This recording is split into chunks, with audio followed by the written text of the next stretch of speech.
Welcome back to Podcast Recovery, everyone. We're your hosts, David O. And Eric B. And today we're joined by our longtime friend, Linsey. How are you doing today? Good. How are you doing? Doing very good. How about you, Eric? I'm doing good, can't complain. The man behind the curtain. Yeah. The wizard. Where are you from, Linsey? Oh, God. I'm from kind of all over, but really, I guess, Catonsville. Yeah. Yeah, old stomping grounds.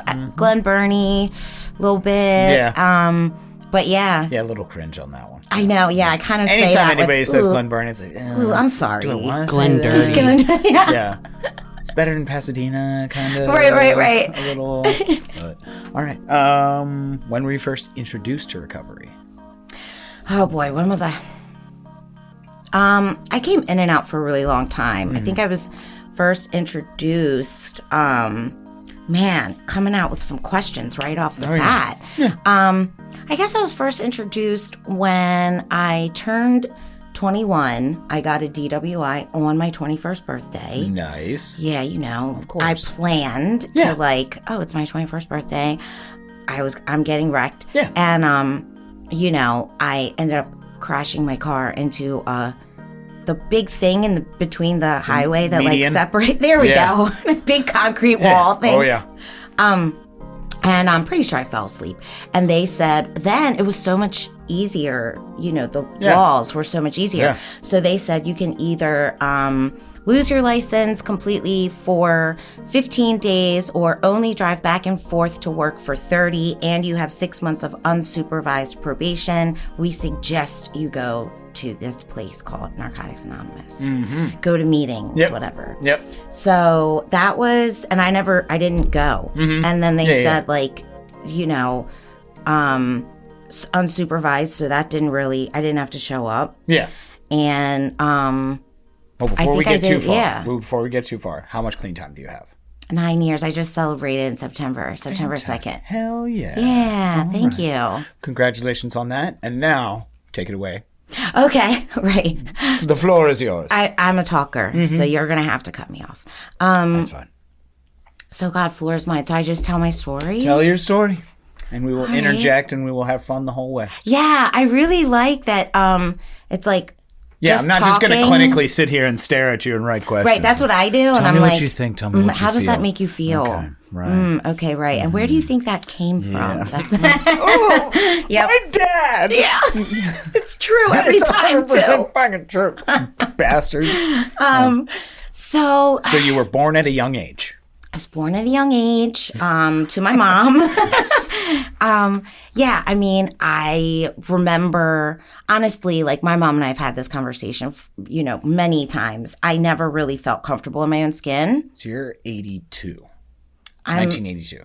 Right? Oh, I was going to say, damn, dude, do I look that old? No, bro. I'm not like... No. You should be doing CrossFit. Maybe you do I know. Oh, Lord. I should never do No, CrossFit. RJ, stop pressuring her. Yes, Stop thank the you. peer pressure, you bastard. Yeah, God. Let me get there in Enjoy my the own time. It's my process. Respect the process. So I was born in 81. Okay, 81. Yeah, so I might feel 82, but I'm not So, quite yet. do you identify as a millennial or As the crypt keeper? Gen X? Or That's great. I don't really know, like, what the... I think I guess I'm a millennial, but... yeah. Elder millennial. You're on the cusp Yeah. a bit. Oh, she's just what? Is she just cusp of I'm a everything now? cusper. Just a Cusp. cusper? That's just, go ahead, label me Yeah, with the that. cusp. That's fine. Yeah. I mean, all I know is that, like, there was the Y2K thing and the world No. was going to end and the planes were going to fall out of the Dude, sky. the world has ended so many times for our generations. Yeah. It's ridiculous. I don't really know what and I know now that, like, I guess the kids just, they don't want to work. Like, nobody wants to work. No. They want to get paid a lot, but they don't want to actually, like, do anything. they don't want to do shit. So I guess that's the difference. I don't mind working, actually. Yeah, no, fuck no. Yeah. Work's not bad. I need money. So Yes. Okay, so where were we? So, yeah, I think from a really young age, I did not feel comfortable in my skin. Yep. I know, like, some people are like, oh, remember before the, like, life came along and kicked your ass when things were easy and great and you felt like carefree? Yeah. And no, I don't remember that. Yeah, that was maybe like till I was like 5. Yeah. And I don't remember most before that. Right. And, yeah, I don't ever remember just feeling like, okay. I always wanted to be somebody else. I'm an only child. You're reading my mind. I was just about to ask that. Yeah. Okay. And my mom, she says that she got pregnant with me the first time she ever did that. And, you know, it's like, okay, Mom, but she was young. And, you know, they tried to, I guess. What if that was true? What if it was? Yeah, she like swears by it. I mean, they could be. And then I'm like, see, and this is what you got. Yeah. so God punished you. Yes. Like, you probably wish you never did that. Yep. So, yeah, I think that, you know, they tried to do what they could. Like, they ended up getting married when she found out she was pregnant. And they were just too young. They shouldn't have. And I think they would not have been. They wouldn't have gotten married if it wasn't for that. But anyway, so, you know, it was really like me and my mom. I remember like she worked a lot. So I was alone a lot. I was in daycare for a little while in the beginning. It was like going back and forth between mom's house, dad's on the weekends. And like, but I didn't like it. I did not feel comfortable at my dad's. He did not want to be bothered. He was like, just go in your room. There was a lot of like, you know, just leave me alone. I want to do my thing. He was young. He was like drinking and dating. And I just kind of got in the way. And I remember like really feeling that on a deep level. Like, so now it's like, oh my God, being on someone's nerves is like the worst thing ever. And if I'm not wanted somewhere, like I'm out. Yeah. So, you know, I learned at a really, really young age how to like keep myself busy. So I've heard other people say this, like fantasy was definitely my friend, because sometimes I would find myself like in the closet, just like, you know, off in a fairy tale. And I was, you know, this princess or that princess or whatever. You watched a lot of Strawberry Shortcake when you were a kid? I watched, it was more like Gem and the Care Bears. Gem truly outrageous. Whoa, Gem. Yes, nobody knows Gem. Yeah, dude, Gem and the Holograms? Hell yeah. With the little ear I ring. have 4 sisters. Oh my God. Yeah. Thank you. My oldest sister was 78. My other sister was 82. Yeah. I keep thinking you'd be like years old. I'm like, no. Yeah. People are like, when were you fucking like? How do you know about Jen and that the was just a Holograms? ripoff of the Dazzler, man. Dude, if you're talking shit God. about I am. Jen and I'm the coming Holograms at right you. now, he put the pen down. Did you hear what I just said? I said the Dazzler. I said it's a ripoff of the Dazzler. Come at me. Come at me. Do you even know? You even know? You can't see him right now, but say one bad word about the Thundercats right now. I swear to God, dude. Thundercats don't got shit on the Dazzler. Chitara, man. Dude, Chitara, thank you, dude. And He-Man would just wipe. He-Man would wipe up the shit. They'd wipe up the Thundercats. Really, we're gonna go Masters of the Universes where Tiger Ram Man would just come in there and be like, I'm gonna ram the fuck out of here. Ram Man, Panthro, bro. Ram Man was a real character. Let's reel it back. Let's center ourselves. Beast Man. Let's center ourselves. Go That back was to the charged. 80s. That was charged. Back to the 80s. Right, back to the Never-ending 80s. stories. Jen and the Holograms. Go. Ram Man. He had to have the last word. You're good. It's okay. Acceptance. We're good. We're fine. So yeah, Care Bears, My Little Pony. Oh, the Care Bear stare. You young kids. Oh don't my know. gosh. We were going to Literally heal the shot words love. with our belly buttons. We were going to heal the world. That's how it was going to happen. From Care this Bear stare. It was Yes. great. So yeah, like I watched a lot of that. And mom was not really around because she was working. Dad was not, didn't want to have anything to do with me is what it felt like. Yeah. So I did like a lot of stuff by myself. I would like go to the playground. I was not supervised a lot. I loved to climb trees and I was kind of like a tomboy. So I just kind of like got into stuff and pretended. The latchkey kid. Yeah. So I did that for a while, and I remember like not really having a whole lot of friends. I didn't have, I was an only child, so I was by myself a lot. So I just like was comfortable kind of like doing my own thing. Yeah. I still am not like, I don't like people a whole lot. I mean, I do like people, but they scare me. Yeah. Like, honestly, I'm still kind of afraid of people. Yeah. So I got to be, I guess, like in first grade, second grade, you know, like elementary school. And I remember that, like, my dad found a girl who he wanted to, like, who basically wanted to take him to Florida. So he said sure, and like he left and like started over again with this new woman in Florida. And I remember, you know, like, you're a narcissist as a child, everything's about you. And I remember just being like, well, what is wrong with me? And like, why can't he stay for me? And like, so clearly it was like, I did this because I'm not something enough. I'm not good enough. That. Man, I ran. I was making a daddy joke earlier, and it's so and true. it's totally true. So true. It is. But you know, I ran with that. So did I. Yeah. And like, you know, we have to joke about it. You know what I mean? There's no other way. Because like it's we will still be a puddle of tears. I was gonna say, I still can, like, you know, I've done freaking step work, and I've literally, like, especially now that I'm a dad, and I can, like, how much I love my little you're thing. Like, I I'm cannot like, imagine what kind of piece of shit could leave this. Right. Like, I could never. Nope. So then, you know, yes, that everything does change when you have a child. Like, it puts so many things in perspective. But yeah, I remember, like, my mom sort of at that point then, like, she met a pastor. She's, like, very, very convicted in her faith. I wish that I had that. Catholic or Protestant? She's Lutheran. Okay, Protestant. So, okay, yeah. Yeah. She, and to her, like, if you're not Lutheran, then, like, you're not doing it right. Yeah. It's, like, got to be like this. You have the wrong flavor of You have the wrong, Christianity. yeah, exactly. And you're giving your money to the wrong. Well, of course. So, yeah. But she found that because she had a rough life. You know, she found that at a young age, and it really helped her. So, you know, good for her that, like, that's where she turns for her strength, and it's gotten her through a lot. And she did that the whole time I was in active addiction. So, like, I have to give her a lot of respect for that. Yeah. But yeah, so she met this pastor. He was actually the pastor that married my mom and my dad. So it's a little weird. Wow. Okay. Yeah, can't make it up. Cool. And they started, like, dating. So it was like, you know, my dad leaves, my mom's with this dude. So I'm like, everybody's leaving. Pastor dad. Okay. Yeah. Okay. And so I'm like, and he was much older. I think he's like 14 years older than my mom.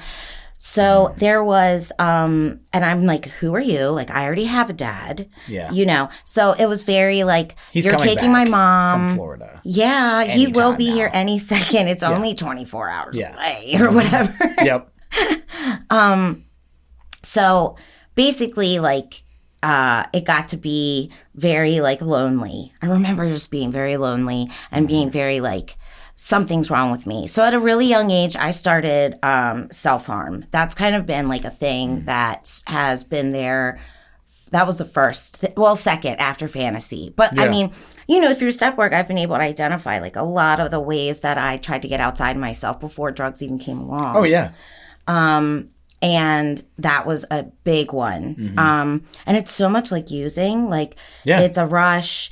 It's something I have control over. It actually feels better than everything else. Yeah, mine was movies. And, like, dude, I literally, when I saw Hook, and I was like, I am one of the Lost Boys. Yeah, I was one of the Lost Boys. 100%. And then, like, my parents, I had plastic sword. I would slide across the linoleum on my knees. That was such a good movie. Yeah.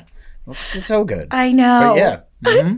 So that was, like, my thing. And oh God, there was just always something wrong with me. Like, I really do look back and think, like, I was just never, like, good coasting. You know, there was, you know, I started having eating disorder issues. Like, I started noticing that, like, obviously, you know, that happens. Like, you get older and it's like, oh, hey, there's something changing here. And I became very aware of, like, how I looked. Yeah. And I so that was like another thing that was a control thing. It was like, I feel like I have no control over what's going on around me, but I can control this. So, you know, mom and the pastor get married. We combine families in this household. And I guess, you know, like, and none of it was against a man named Brady. Right. Exactly. And that's what it was supposed to be. Yeah, it was the Brady Bunch minus all the other kids. My poor stepdad, like, you're just Marsha all by herself. Yeah. Swinging my hair, cutting myself. Oh my God. So bad. I know that was twisted, right? But that's seriously like it was like my stepdad even says like he was so naive, you know, he thought it was going to be this easy thing, and it was so hard having combined families because he had his son who was like 8 or 10 years older than me. Oh, okay. So there was just like all of a sudden thrown together, and I was an ass. Like I was not nice to him. Yeah.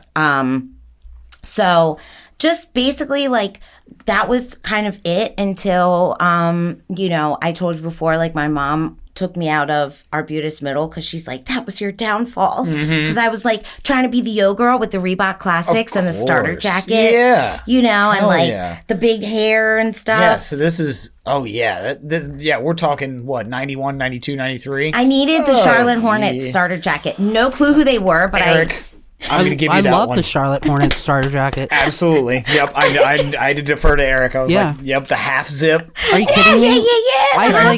I'm considering buying one like recently. The best color. I never got one either, but it's perfect. Every 90s kid needs a Charlotte Hornets starter jacket. See, I belong my here. friend Brandon had a San Francisco 49ers. That's a big one. Yeah. The Oakland Raiders, that was one. Look, I wanted it so bad, but then I realized you had to put it on over your head, and it messed up my bangs that I would spend hours teasing in the morning. Yeah. So then I was like, oh, this isn't going to work for me. No. It was so bad. But yeah, you know, I was trying to figure stuff out. And I didn't even really start doing drugs until like, because then my mom took me out of there, put me in Sudbrook, and then it was like music, and I'm going to sing, and like, you know, still not eat, and keep going, you know, with all this stuff. And then when I went to high school, that was cool. I did love high school. I guess if I could say if there was like one time in my life growing up where I was good, that was it. It was like 10th grade through 12th grade. Yeah. I kind of found my people, and I was like really into singing. You're autonomous enough. There's no responsibility. Yeah. Yep. And it was like, those were and you know, then it's like, oh, if these are the glory days, then that's horrible. But like, I look back and I'm like, those were fun days. Yeah. And then it was like, okay, you're gonna go to college, because it was always just kind of like, this is what it's gonna be. Because then everything gets serious. And then you go to school. I mean, then you go to college, and you're like, wait, you don't have to go to class? Yeah. I mean, I just, you know, that's when it really took off for me. I met a guy, you know, it always happens with, of course. Like, so I met a guy, and he, we started like, I was working at a restaurant. I dropped out of class. Like, oh, fuck off, Mitchell. Oh, yeah. It was always like, it was like Jeff, but it was like Geoff. Oh, God, that Jeff. Like Geoff. Yeah, you know. Geoff. Get out of here. Oh, fuck. Hi, I'm Les. Fake yeah, you should be Les. Get the fuck out of here. Yeah. Fake Jeffs. Yeah, I'm not a fan. Yeah. You want to be Jeff. Yeah. So he probably never had a Charlotte Hornet starter jacket. No. Jeff, you suck. You ain't got no Charlotte Hornets pull over. So, anyway, so yeah. Any of our listeners out there, if it is right, Geoff, there's no you know, keep judgment. There's no judgment. Keep living the dream. Yeah, just change your name. No. So like, we'll send you a starter jacket. Right. So like this is when oxys, like everybody was doing oxys, right? Because it was. So you graduated high school 2000? 99, okay. And then 2000, and I remember like. Yeah, you're literally my sister Emily's age. Yeah. Okay. We like I was working as a server, because it was like that was the only job that you know you like I qualified for. Yeah. And I was like great. Bertucci's At Carrabba's. Yep. A chain. Yep. It was so easy. You take a test where I can remember what ingredients are in food most of the time, and then especially Italian food. Yeah. I talk to people, right? So I was actually like pretty good at it, and I was young, so I could like party all night and then go work a double the next day, and it was fine. Yep. Now, oh my gosh, looking at people doing CrossFit, I'm like, Yeah. Oh, what are you doing? Yeah, it looks terrible. I'm so fit. At what cost? yeah. Right, but you're dead inside. Yeah, you're dead inside, yeah. So I basically like started like taking oxys because all the people that I worked with were, and we would like hang out after work and, you know, do that. And then like, I don't know, I didn't think anything of it really. I like had smoked weed a few times, or no, I smoked weed before then. But it really was like weed and then oxys and then, you know, snoring oxys. And then, you know, they had the 80s then, which were they were like magic. And that just really took off. And I remember like, I didn't even know that, you know, I was physically addicted or what withdrawal was until dude didn't show up one day and I had to go to work. And I was like, crying at my table. It was like, oh, this is awful. And I like, you know, felt hot and then cold and my nose is running. And I'm like, what is going on? I'm like, really? And somebody brought, like somebody brought me up an 80 and, you know, like I was like, oh, cool. And I did it. And then I remember being like, I feel, uh-oh. Yeah. But then like right as, I see problems. Yeah, like literally though, as soon as I was like, ooh, this could be, it was like, okay, time to do side work. Like, that was it. And that was how I dealt with everything. Time to go cut lemons. Yes. Let's marry the ketchups. Yep. And, you know, we're not going to think about this because, you know, and that was always my thing is like, I'll deal with that when I come to it. I didn't want to have anything to do with like responsibilities. I didn't care about consequences. I just never thought that far into it. So your face, you're like, duh. Yeah, duh. Like, what? Like, what's a consequence? The scope of the future was literally like paycheck hookup. That was it. Next one. That was it. Like that's as far as we could think. It was like, what's the next thing? Like, when's the next fucking party? There was no 5-year plan. No. And seriously, the 5-minute plan was like get another one, and then that was the next 5-minute plan. Yeah. And then like, and then we're going to Stephanie's house, and then you know, right, and then Jeff's I gotta gonna work. be there. And then I gotta work, and then you know, like sing happy birthday in Italian to people that I don't know. That was great. Can you still sing happy birthday in Italian? I mean, I still remember it, but it was like Tante Goreate. Okay, that's it. Okay, that's enough. That's enough. End scene. Cut. That's my voice. So, yeah. And I went to school for singing, so that's bad. Crack's really bad for your vocal cords, by the way. That's especially when the choy gets sucked through. Yes. Oh, God. Those damn BP gas stations know what they're doing. Fucking rose stems. Yes, like, you know, that is not used for anything else but that. Yeah. I thought you always kept roses in little tiny glass stems. Isn't that where you keep them? Right there in the front, you know, where everyone can see them on Wilkins. So yeah, it was like the plan was just like keep doing what I was doing. And, you know, really it was okay for a while until people started stealing from each other, and then like people started getting really bad, and it wasn't fun anymore. People like started going away, and you know, some of these people, they're not here. You know what I mean? Like they're dead, and obviously like. What ended up happening with a lot of people, it's like, you know, they got to be too expensive. And so then people went over to heroin. You hear from one person, oh, well, heroin's cheap. And it's like, oh, really? I'll never do that. You know, but then it's like, well, wait. Sick enough. Yeah, man, when you get sick in the desperation, it's like, and so that was pretty much like, I guess, the beginning of a almost 20-year-long shit show. You know, so it really was just kind of like that on repeat. You know, kind of getting it together enough so that I could compare out. So it was like, I have an apartment, but I am going to get evicted, but mom's going to handle that. You know, she always bails me out because she's the number one enabler. And I have... Thanks, Jesus. Yeah, you're solid.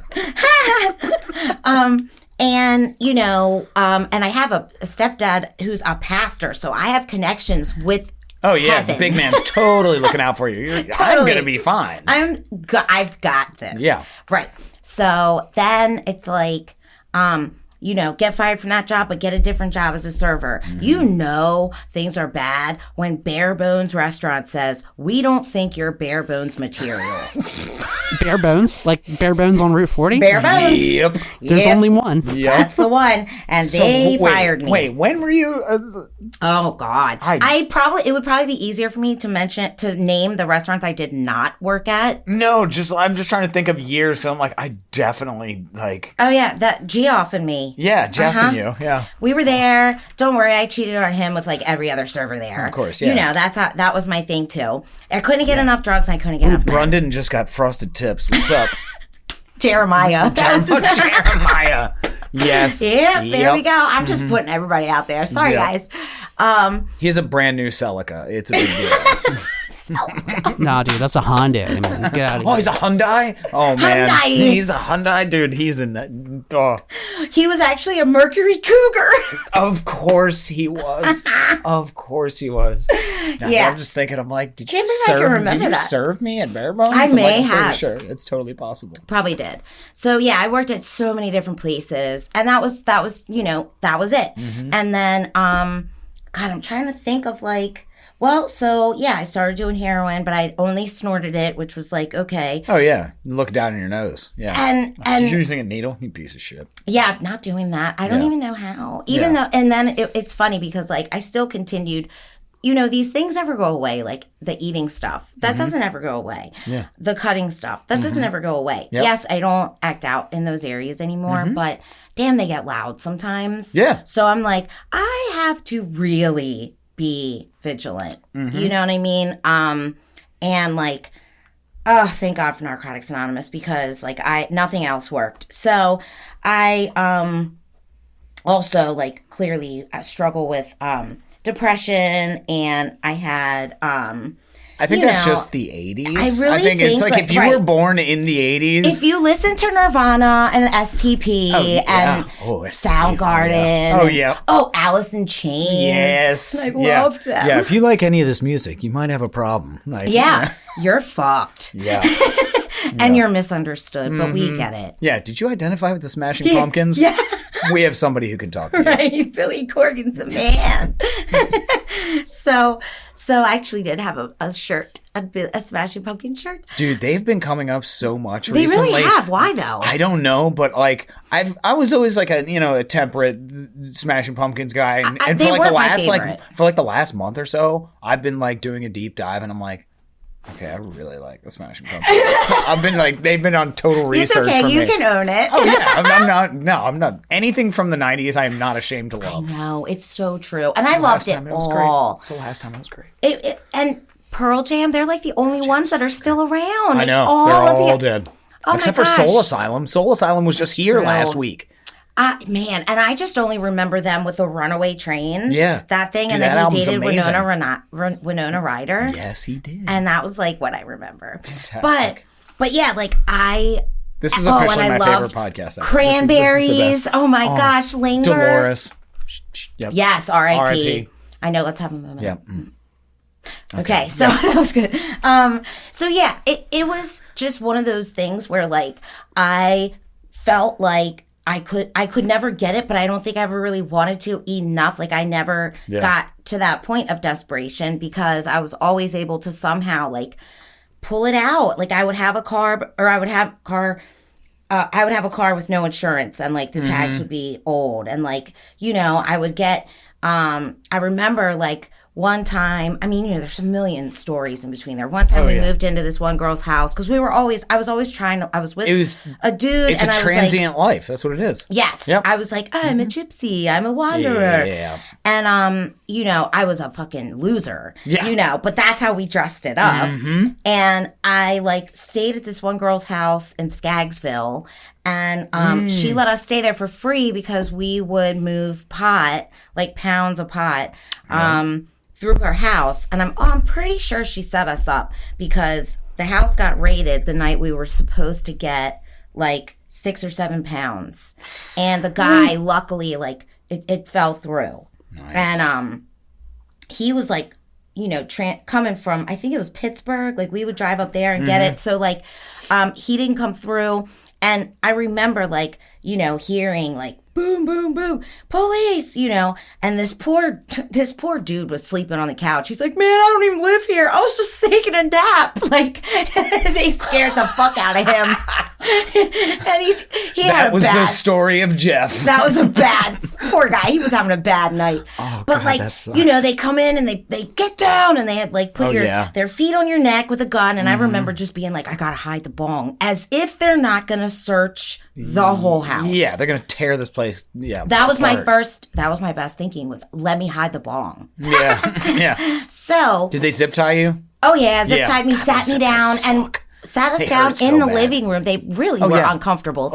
Worse than handcuffs. Handcuffs are not so bad. Yeah, just zip give me ties. a fucking handcuff. Yeah. The zip tie would like cut into my skin. I swear to God, my hands were purple. I was like, I can't see them, but I'm pretty sure my hands are dying. Oh yeah, you couldn't feel. There was no circulation. Yep. So they put us in the living room together and let us watch them just like destroy the house. Yeah. I didn't really care because it wasn't my house. Yeah. I just want to make sure my bong was okay. Yeah. But did the bong have a name? Oh God, it probably did. I don't remember. Okay, move on. It was a beautiful bong with an ice catcher. Of course and it was. Perforated stem and all that shit. It was. Docks, yes. you know. Yeah.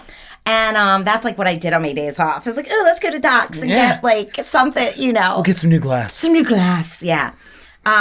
So basically, like, I remember them like sitting us down. They were going through everything, and with this girl rolls up. The most dirty, hairy lines ever. Oh yeah. Oh. Which one of you guys is gonna roll? They said, "Of course you have a copy of Scarface." Yeah. You know, like, and who doesn't? You know the Wizinator, like the thing that you could. They found the Wizinator, and they're like, "What kind of weird shit are you guys doing?" We were like, "It's not what you think it is, dumb cop."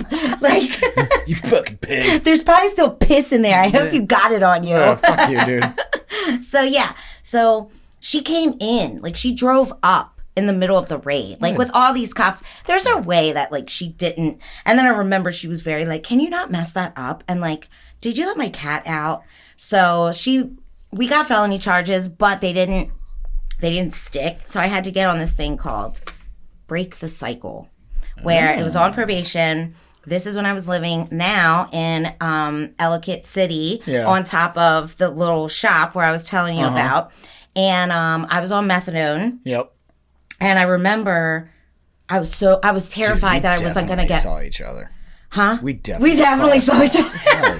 I know we did. I was using it in Old Ellicott City all the damn time. Oh, I was fucking mess in Ellicott City. Dude, and so was Eric. Dude, that was the fucking bar. That was the bar crawl. That was 100%. Yeah. The Phoenix was like they had like what, ladies' night, and then it's actually what was White Girl Wednesday. It was White Girl Wednesday. White Girl Wednesday. Oh my God. That was Old Ellicott City. The white City. girls would act like black girls and dance with their butts out and stuff. It's very depressing what happened to Old Ellicott City. Oh yeah. It really is. Because like now the bars close at like the only bar that stays open I think is Phoenix. It was. I think everything else closes. It was the scene, and then this is way before the whole flood happened. Where like the whole thing That's what we're saying. Like the flood killed everything. Killed the nightlife. It really did. It's dude, you couldn't drive down that block. Was there. Mm-hmm. I think Tercicles. It was Judge's Bench, Diamondbacks. Yes. Oh my God. Coco Lane, Lapas, Ellicott Mills Brewery Company, and and the Phoenix. All within what? You could just walk 500 yards of each other. Yep. Like it wasn't. And they were so smart too. But they were so smart on Wednesdays and how they did their specials because it was dollar rails and dollar beers, and they switched off the hours. Yep, they switched off the hours. All right, at 9 o'clock, we're going to Phoenix. And like hang out at 10, we're going to Diamondbacks. Those were the good old days. Yeah, and you just slip into one of the back of the alleys and fucking hit a one hitter. Yep. Mm-hmm. Yep. Oh yeah. And like that was like, you know, high school and them. Those were the glory days. Yep. So basically, like, I was on methadone because I remember like thinking I just needed a daily dose. I just needed to not be illin'. Mm-hmm. And you know, they let you control your dose. Yeah. Which is like really, it's all about money. So as long as they got their $80 a week, I could go up to 100 milligrams. But I didn't want to go past that because then I would have to see the doctor, and that was too much work. Oh yeah. So I was up at like 95 milligrams, super, super sick all the time. I got 99 milligrams. 99.9. Yeah, 99.9. No. Yeah. Did I catch a niner in there? Are you ordering from a walkie-talkie right now? Your head's got the shell on it. So it was like, go to, so when we got, they raided the house, I was just terrified that I wasn't going to get my dose. And that's what happened. Like, I went to jail.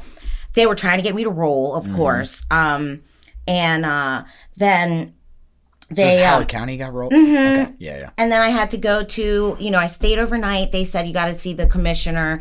And I got let out, like, right after the clinic closed. No. So I was like, terrified. I illed that day. And then, like, the next day, they always said, like, go to the hospital. Right? And I'm like, okay, you guys give me a medal because I'm going to the hospital and doing the responsible thing. I'm not going to cops. So, like, give me my fucking methadone. Yeah, give me my methadone. Yep. So I go to the hospital, never felt so shamed. Like, they looked at me like such a piece of shit. Oh, yeah. They stuck me in a room. Which hospital?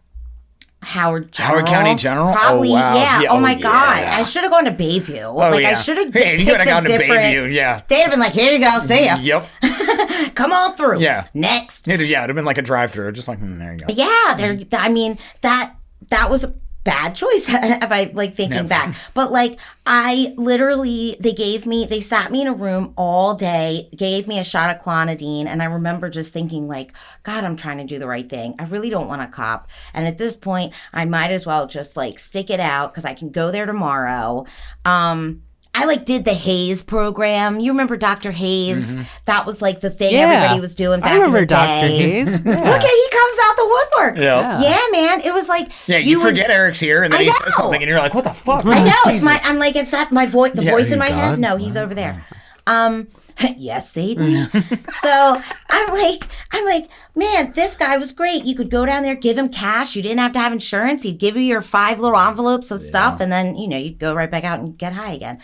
But I tried all these different things, right? And so I finally got off methadone because I was really sick. Like, I only was going to be on it for, like, 6 weeks, ended up being on that for 4 years. Of course. Yep. And they kept telling me, like, how bad it was going to be getting off. And here's my counselor, right? Like, no disrespect, but, like, this guy, that he had so many clients, and what he did, his, like, idea of, like, therapy was like, yo, I got these bootleg DVDs and these sneakers in my trunk if you want to holler at me after you get your dose. What? And that's what he did in the parking lot. He sold bootleg DVDs for like $2 and sneakers.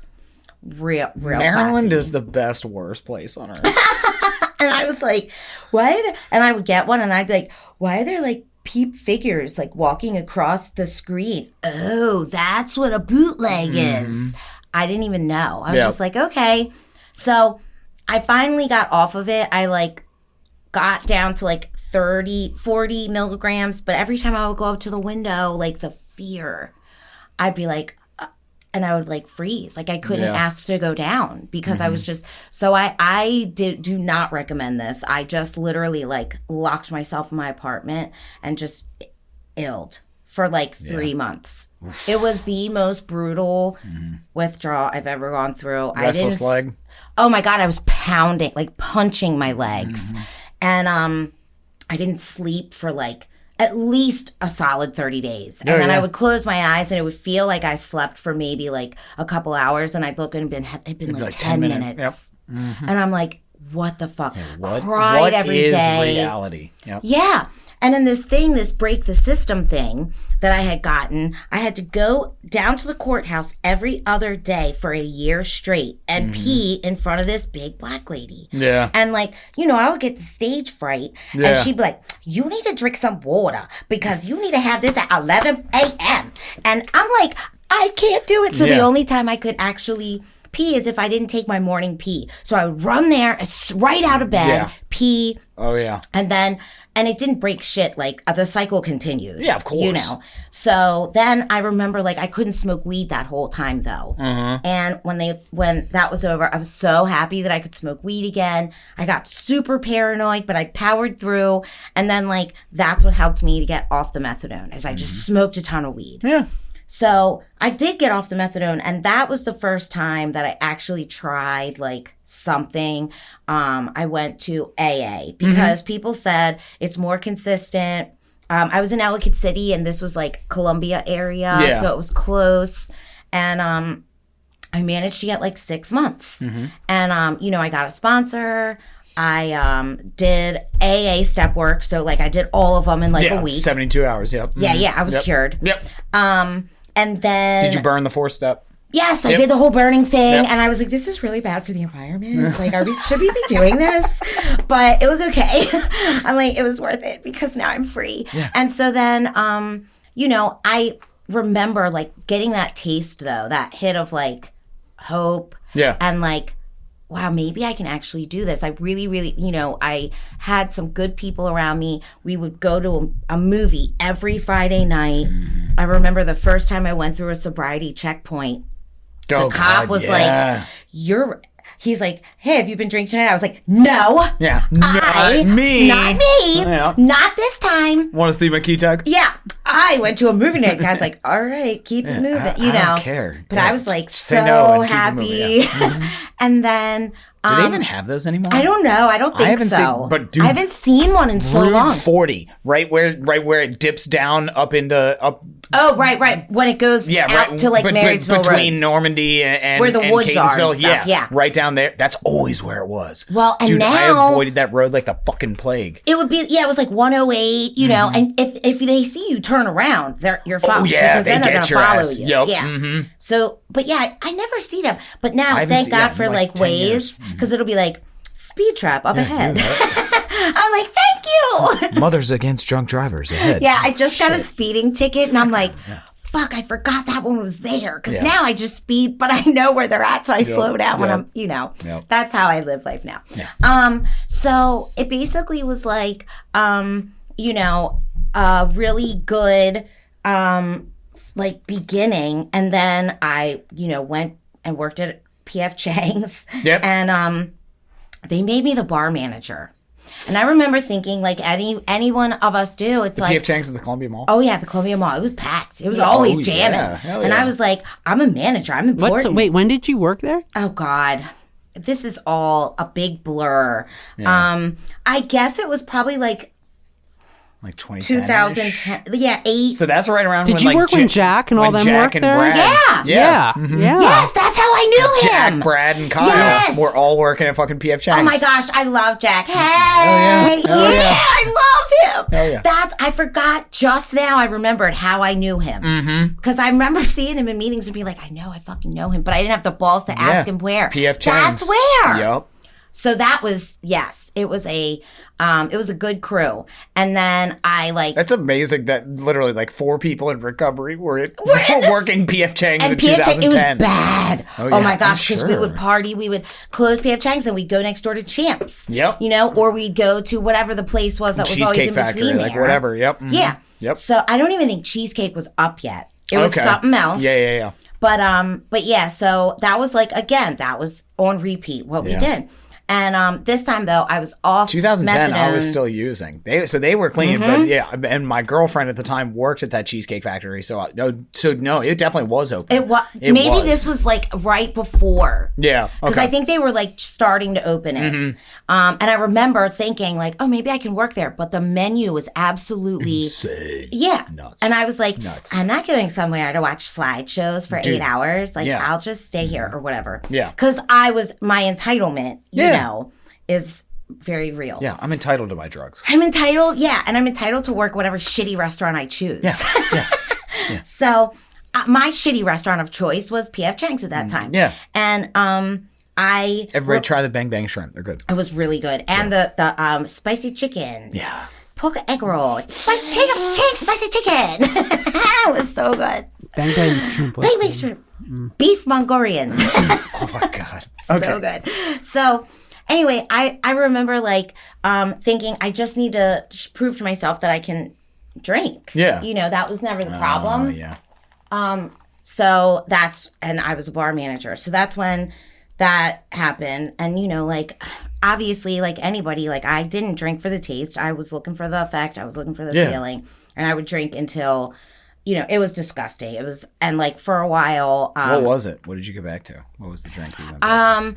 I mean, really, like. Tell me it was Rumplemints. Oh, I couldn't do Jaeger. I loved Rumplemints. You're the only person I've ever met that liked. Actually, no, there was one other person. There were so many of us. It was Christmas in a shot, and it was great. It was great. It was merry and it was mistletoe. It was like tasting Bing Crosby beating his children every time. Oh my God, I love it. That is a horrible statement. I can't believe I just said that. That's terrible. I'm like, no, that's terrible. That's so funny. Yeah. I mean, I don't even think anybody drinks Rumplemints anymore. It was just our generation. It's out of business now. It doesn't exist. I would drink Yingling, and I tried to be sophisticated, and I would drink Grand Marnier. Yes. With my pinky up. Yes, of course. And, that was. I had 2 or 3 years of Grand Marnier because my girlfriend at the time, Shayla, Eric. Oh, what a bitch. Dude, we loved Grand Marnier and he's the best little not together. Peanut gallery. There. He's great. He's the best hype man. What a bitch. Yeah, Shayla was something. He's the Statler to my Waldorf. There we go. I know. I love you guys. So I do think that like I drank like vodka. Really, it was like that because then that was less calories. Off, and I loved wine and whatever. I think I drank like some Rickaloff or some nasty shit. Whatever was rail. Oh yeah. Just because it was cheap and and then Ricky. I remember like.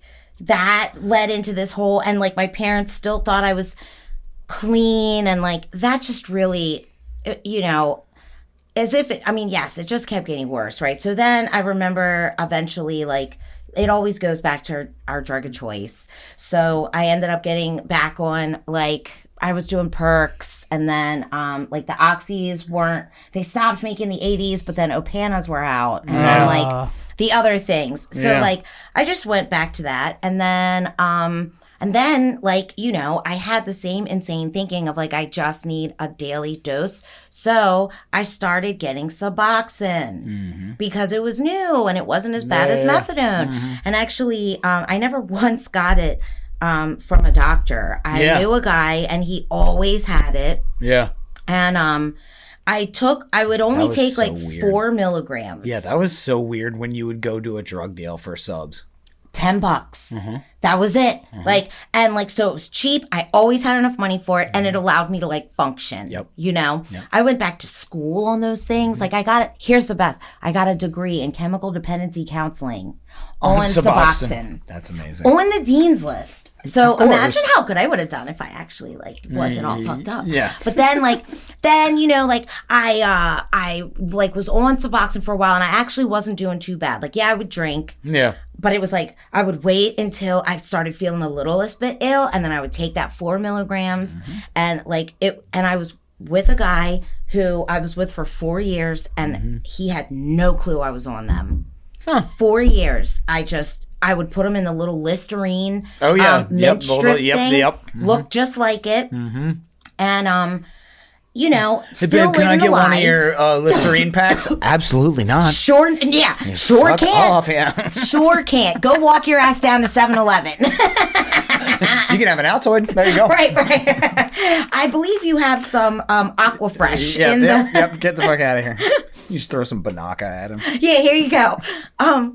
Do they even use Banaka anymore? Like, what was that movie, Dumb and Dumber, where he's like... Yeah, he sprays to the side. Yeah.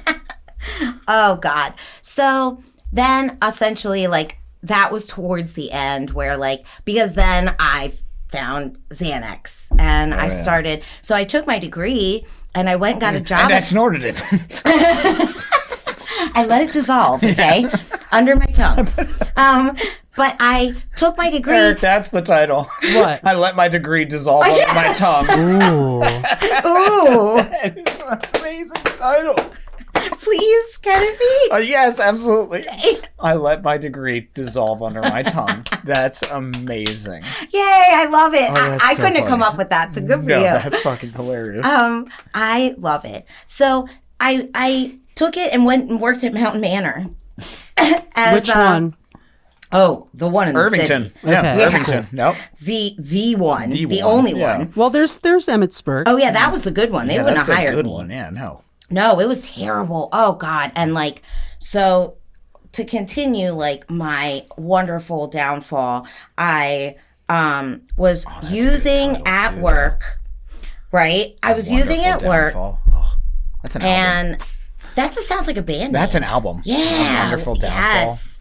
Front row seats to my wonderful downfall. Oh. Eric, we have a band title. There you go, you guys. What's the band title? My Wonderful Downfall. That's like a song. It could be an album. It's like My Chemical Romance, You just shit on your band title. That's what it does. Okay. You're going to need to find a new hype man Oh, before yeah, the day is over. Yeah. He takes the wind out of my sails every day. So we all need one of them, right? Yes. Bring me you back down. down. Yeah, you brought me back down. Thank you. Thank you. You're my Xanax, Eric. How many of him do you take a day, right? Because I took like Sometimes too much, sometimes not enough. I took like 5 bars, like to start out. It was bad. Yeah. And like I lost months and months. I'd be at work, like doing intakes, like.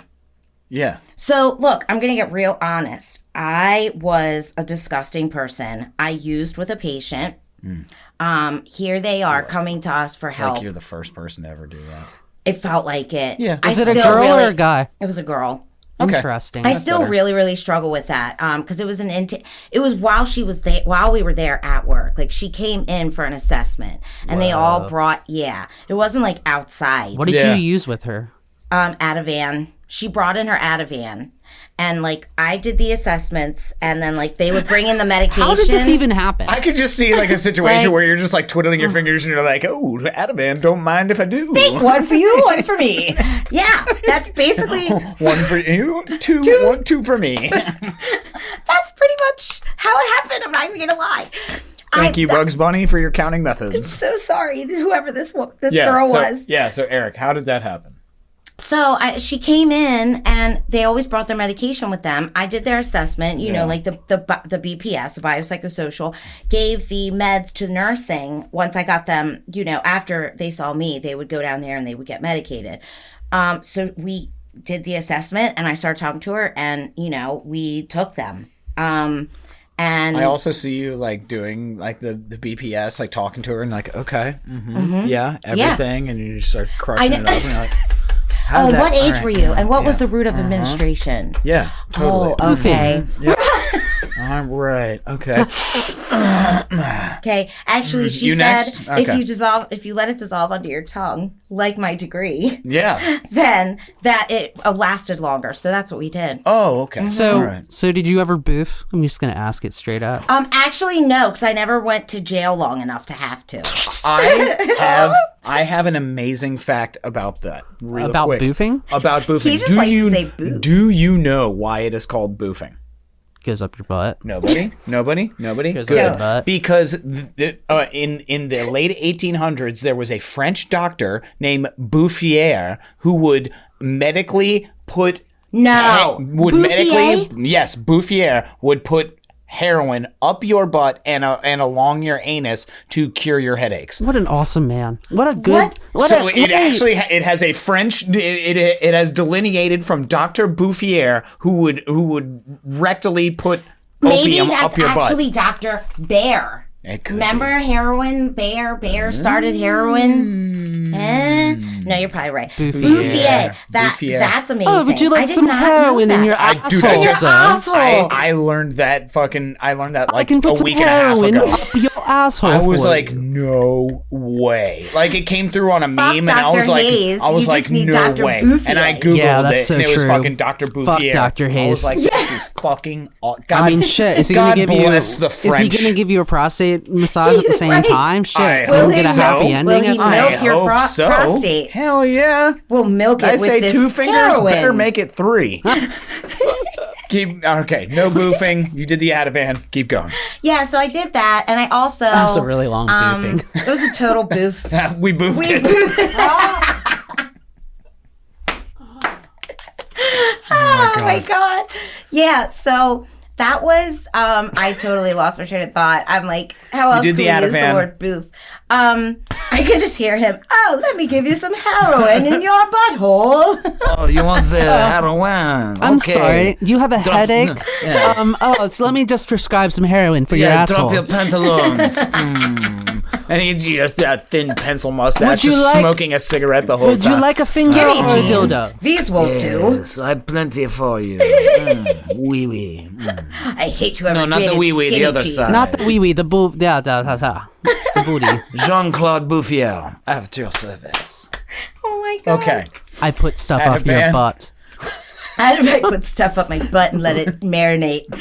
So I basically also like I did that. I was not functioning. I was just like there. And I also was not I always like wanted attention and validation from guys, and like I always had a guy, and I'm of course I would not leave one until I had one geared up and on deck to transfer to. Yeah, and you're moving from Jeff to Jean-Claude Bouffier. To Bouffier, yeah. And then I mean, at least he puts stuff up your butt. That's really true. Geoff. Yeah. Fake Jeff. Yeah. Fuck fake Jeff. Yeah. So like basically I started like being inappropriate with my boss at Mountain Manor, and he started being inappropriate with me, really. Yeah, but I allowed it. It's a two-way street. It's not your fault.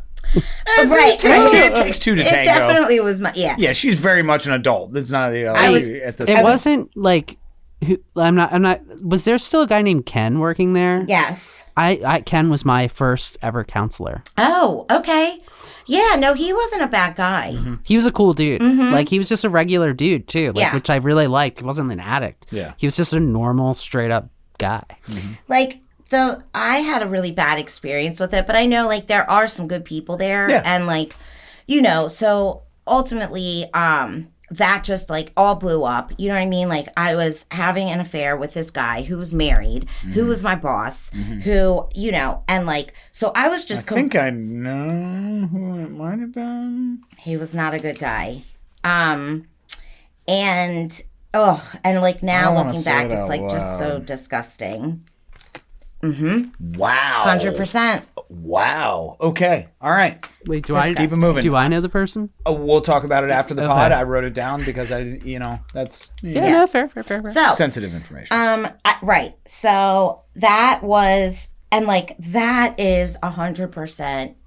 Like that was very clearly like me going against my morals, because the other stuff wasn't as much for some reason though. I was you were disgusted. A good pastor's stepdaughter. Yeah. Like at least I would cheat with guys who were also single. Like I never did this with a married person. I don't know. For whatever reason, I was disgusted with myself. And at this point, I was like, I'm just a complete, and the shaming and the negative self-talk, like all of that stuff, it just really got loud. And so finally, like this is when I was on Suboxone. I broke up with that guy, moved back into my parents' house. Got fired from there, but they said it was for something else. So luckily I didn't lose my license. Oh, nice. So, but at that point, like I told my mom that I was on Suboxone. I told them I finally wasn't clean. I'm sure they figured it out. But then I went to Colmac. Color me shocked. You went to Colmac? Went to Colmac in Columbia. Dude. And I went there for a little bit. I mean, it was the best that like I could come up with at the time.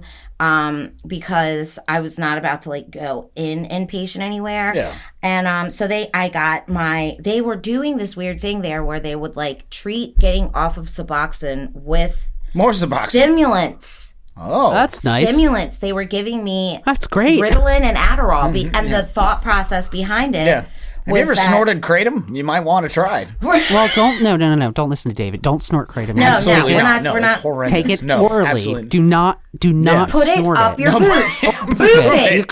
I said put it up your booth. Put it up your booth. That's what the kids are going to start saying. Just put it up your booth. Have you tried boofing? Yeah. Yeah. So that was My Wonderful Downfall by Dr. That Bouffier. was the thing that they said. They said that because Suboxone, like your dopamine is so depleted that if they give you Ritalin, then that will. But you can't give an addict anything that feels. So I would take all 30 of them in a day. All the Ritalin. Oh my god. And that's be not like, good, man. Fucking seed That's what plaid. That's actually my what good lord. my wife would do that too. Yeah. Like, Plaid speed that's at that scary. point. It was, Jesus. but it was amazing though. That's an amazing Spaceballs reference, Eric. I should Right give there. props for that plaid speed. Man, we ain't found shit.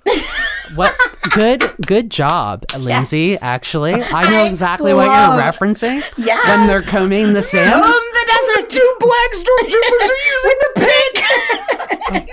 Man, we ain't found shit. We've Man, gone I'm to surrounded plaid. by assholes. Yeah. It's major asshole. I love where he's like, we can't stop. It's too dangerous. That's the best movie. He smashes his head. He smashes his head, and he's like, "Oh, have we stopped? Right. Great. Okay. Have a Coke and a cigarette. Smoke them if you got them." Falls over. Rick Moranis, if you're listening to this, and I hope you're not, because I hope you're not a drug. And yeah, John. Well, he's gone. Yeah, he's gone. But Rick Moranis, you're a goddamn gem, and thank you, Canada. Yes, that is so true. Man, strange brew.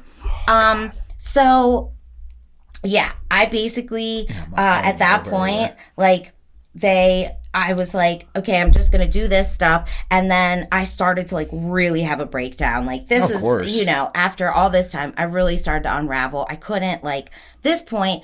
I was just going to Colmac. I don't even think I was working. And like, I would literally like go in the woods, like around where we were talking about before. And I would just like walk around and drink and cry. And like, there were plenty of times. So you were the Blair Witch. I was the fucking worse than the Blair. Like, I was the fucking mental, the twisted, pathological Blair Witch who was like... You were the one in Hell House making the sounds. It was more like... that's Lynn's. Yeah. Stay away from her. She'll cry herself out. Hopefully she'll eventually just jump. That's what I would do. I would go down there and I would just be like, this is fucking awful. I could not get off that last milligram of Suboxone. Oh, yeah. It was so hard. And everybody like, always talks it was about such a mental thing. Finally, like, I had a sponsor here. I was like, you know, collecting fake clean time here. I was going to meetings at Westside and like, there was a lot of good recovery around here. I just was like, you know what's a good way to get off it, actually? Just heroin. For people. No. Kratom is a good way to get off that last milligram. Yeah. For people that are struggling with it. It's like, it's legal and it doesn't fuck you up as much as Suboxone, but it is a good way to get off of it. Just don't boof it. it's crazy. Yeah. It's actually crazy though how many people are coming into treatment now for Kratom. That's wild. Yeah, you can abuse it. But it is it's a nice natural opiate, like, you know, maintenance medication. Like it's natural. It's kind of cool. Yeah. We're not promoting it though. No. We're just saying if you're in the position of where you are coming off of Suboxone, I would try Kratom. If your choice is Kratom or heroin, go with the Kratom. Go with the Kratom. Kratom just don't will not boof kill it. you. It won't kill you. No, I mean, honestly, I went online and I Googled these things and it was saying like to get off Suboxone, like literally it was saying like do heroin for 5 days and then take Xanax and then, you know, so like I've done that method before. Yeah, there were worse ways. Of course, you know. Well, benzos are a great way to get off opiates because you just fall asleep the whole time. Yeah. Pretty much. Yeah. But yeah, so I ended up like saying to my mom, and you know, I was cutting myself like constantly, and they finally were like, "We're gonna have to." Can I ask a question about that? Yeah. Where did you cut? All over. Like, but where's your main spot though? In my inner thighs, but also all over my arms. I mean, upper arms. All over. There's pretty bad ones like on my lower arms too. I mean, I got some tattoos to cover up the upper arms, but yeah, my upper arms are just shredded. Yeah, I didn't really care, honestly. Like, I used to try to hide it. But it was like, and, you know, obviously that whole, like, thinking ahead thing, because at some time I'm going to have to explain this to my daughter. Okay. You know? And, like, I didn't think about that. Yeah. So there is... so how do we get to the end? Let's hit the fast forward. You're like, hurry it up already. No, absolutely not. No, this is my favorite podcast of all time. This is amazing. You probably say that to all of them. No. No. Not, do I look like Jeff to you? God. Jeff. I love it. So yeah, I basically said I'm going to kill myself. I went to the hospital, said I'm going to kill myself. They admitted me. I told them I was on like 0.25 milligrams of Suboxone. They said, no, you're not. It's all in your head. And they basically gave me like Ativan, and they kept me a couple days, and they said, do you want to stay here? Do you want to go to Shepherd Pratt?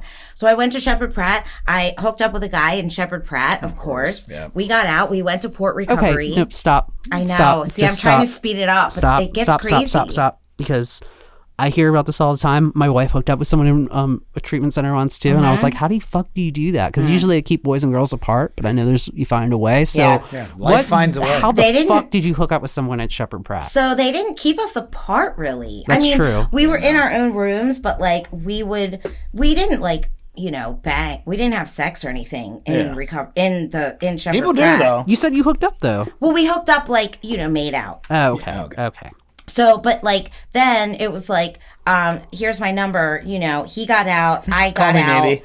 Right, and I paid for him to go to Port Recovery because I was like, here you go, I'll save you. Let me fix you because then I don't focus on me. So that was my thing, and then we did that. He ended up showing me the first time to inject. Like it just got worse from there. We moved to Florida. Like, we were in Glen Burnie. We got tax returns. We were squatting in a house in Glen Burnie. That's a lateral move. We were squatting in a house in Glen Burnie with one charge of energy that we were stealing from the neighbors. So there was like no hot water. Like, no, you sound like my neighbor in Sykesville. Maybe that's Hey, it was in Glen Burnie. Have you ever been in Glen Burnie? Right. No. It was so bad, but I had a car. That was my saving grace was I had the car. But then I sold the car for a gram of heroin. Right? Pretty much. Maybe it was 2. I'm trying to think of how much a gram of heroin would cost. Like that's. It was ripped not, off. I feel like it was not. I didn't. Yeah, I'm sure I got ripped off. I'm sure the black drug dealer that gave me the heroin knew he was ripping me off. For my car. Yeah.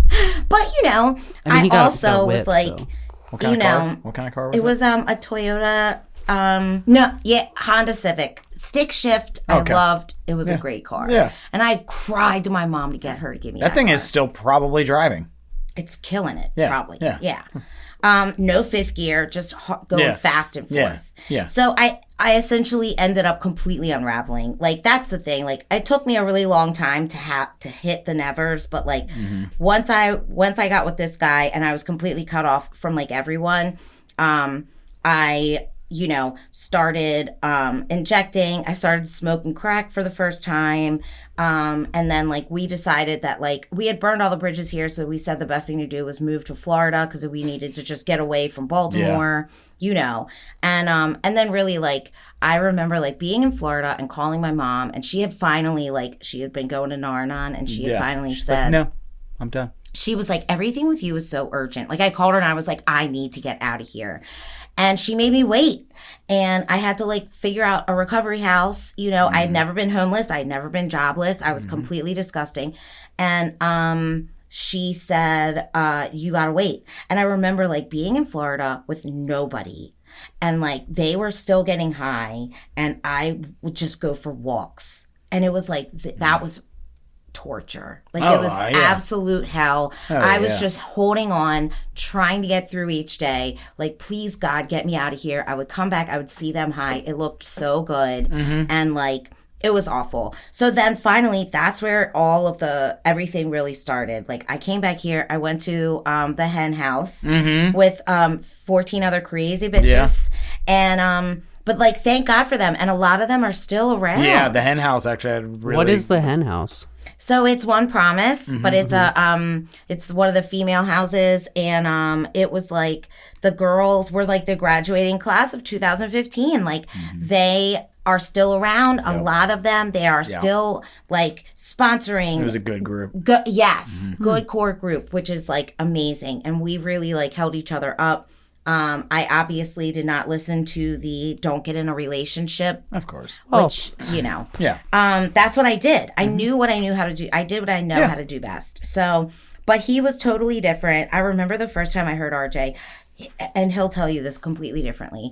But I remember him like sharing about feelings, and he was actually like rubbing Dalton's back, like they were being stupid together. But he was talking about feelings, and I remember being like, whoa, like nobody ever talked like that. No. And he actually like was talking about hope, and he was talking about like, I could tell he had some shit.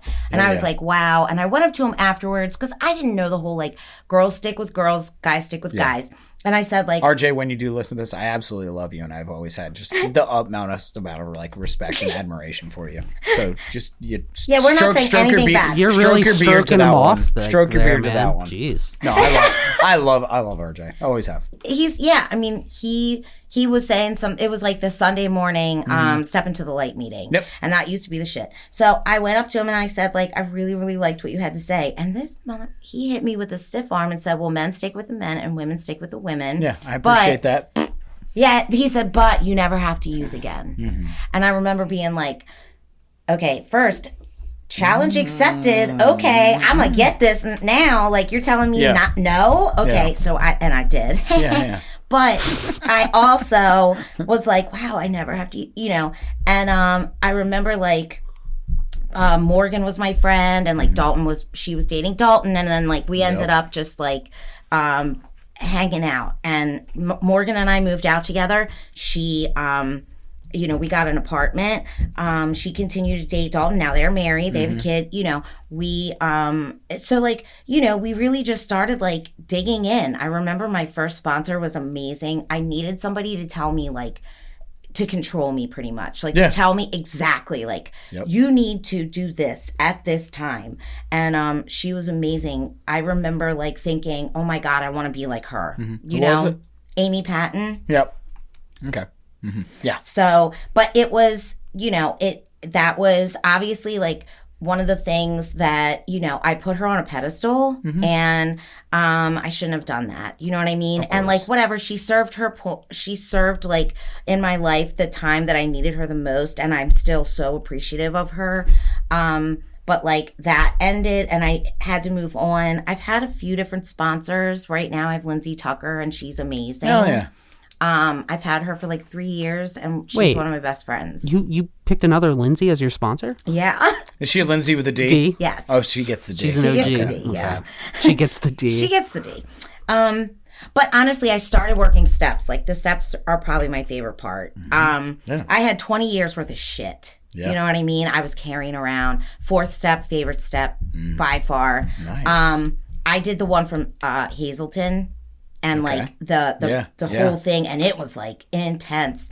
But really, like I finally, I was able to like my life was clearly unmanageable. Oh, yeah. That was not hard for me to see. I did not want to surrender. I still struggle with surrender, of course, on a daily basis because I want what I want when I want it, and I want my way. Yep. Even though I know my way is usually shit. Yeah. I still want it because I can convince myself that it's right for me. It's mine. Yeah. Right. I'm the one that thought it up. Yep. Right. I tell myself in the voice I'm most likely to listen to. It puts us in control of the narrative.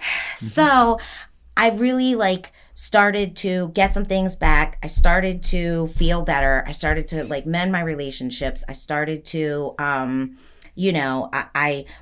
went back to school. I got a job that allowed me to get insurance and be a productive member of society. And what I realized is that I was making this list in my head. Yeah. I was 34, so I had I'm thinking I got to make up for lost time. Right? I have enough time left that I can still live a very happy and fulfilled life and make my mom proud. It was all about I'm going to make my mom proud.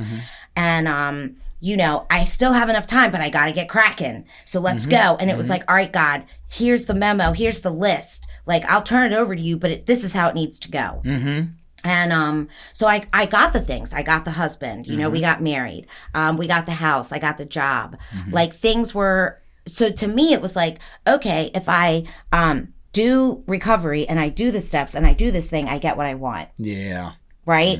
That really, I got that twisted. And that's was kind really of a manipulative, gaslighting way to go about recovery. But I mean, it's not the worst thing you can do, but it's also Because then the shit hit the fan and it was next on the list, have a baby.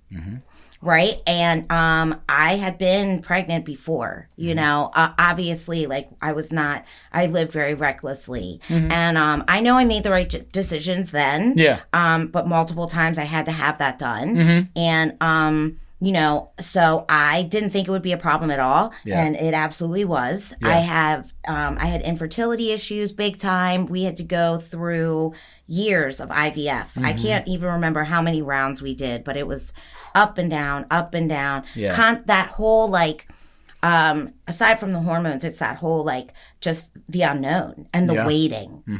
You know, is this going to work this time? Is it not? Just like the roller coaster. Oh yeah.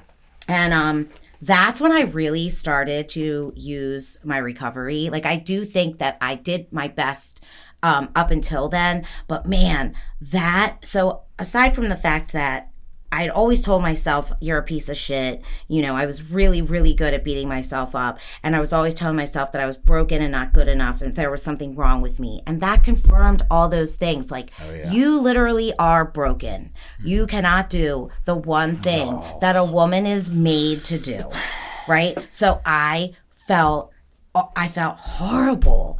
And I'm like, You're upsetting David. I'm like, this is... Like, dude, I have 4 sisters. Like... It hurts. Yeah. It hurts. I could cry. Yeah. You know, it's very, very deep. You know what I mean? Absolutely. And it's like that. It's not helpful. I knew it wasn't helpful, but I couldn't help thinking that. No. And I would also think you had your chance and you ruined it. Oh. You know, you had your chances before. Ooh. So like, oh yeah, I'm so good at shaming myself. And I really did. Like, that was I was so mad at God. Yeah. I mean, I screamed at God. I wouldn't talk to God. And why I blamed God, but it's like, you want to blame someone, and I'm already blaming myself. Yeah. So who else is there? Yep. You know, and like, I tried. I didn't use, so that's the good part. But I mean, like, I really fought through every day. And then COVID happened. And I'm like, oh my God, this is it, you know? And we kind of said, okay, let's try one more thing. We'll go to a different place. So we went to Shady Grove, and they told me like... Which sounds like a terrible place to get a baby from. I know, it's literally like the number one place. Shady Grove. Shady Grove. Don't talk about it. What was our band name? The Wonderful Downfall. The Wonderful Downfall. That's where I got my baby. The Wonderful Downfall. The Wonderful Downfall. Just go to the alley, talk to Dr. Bouffier. He'll take care of you. Dr. Bouffier will put the baby up the wrong side.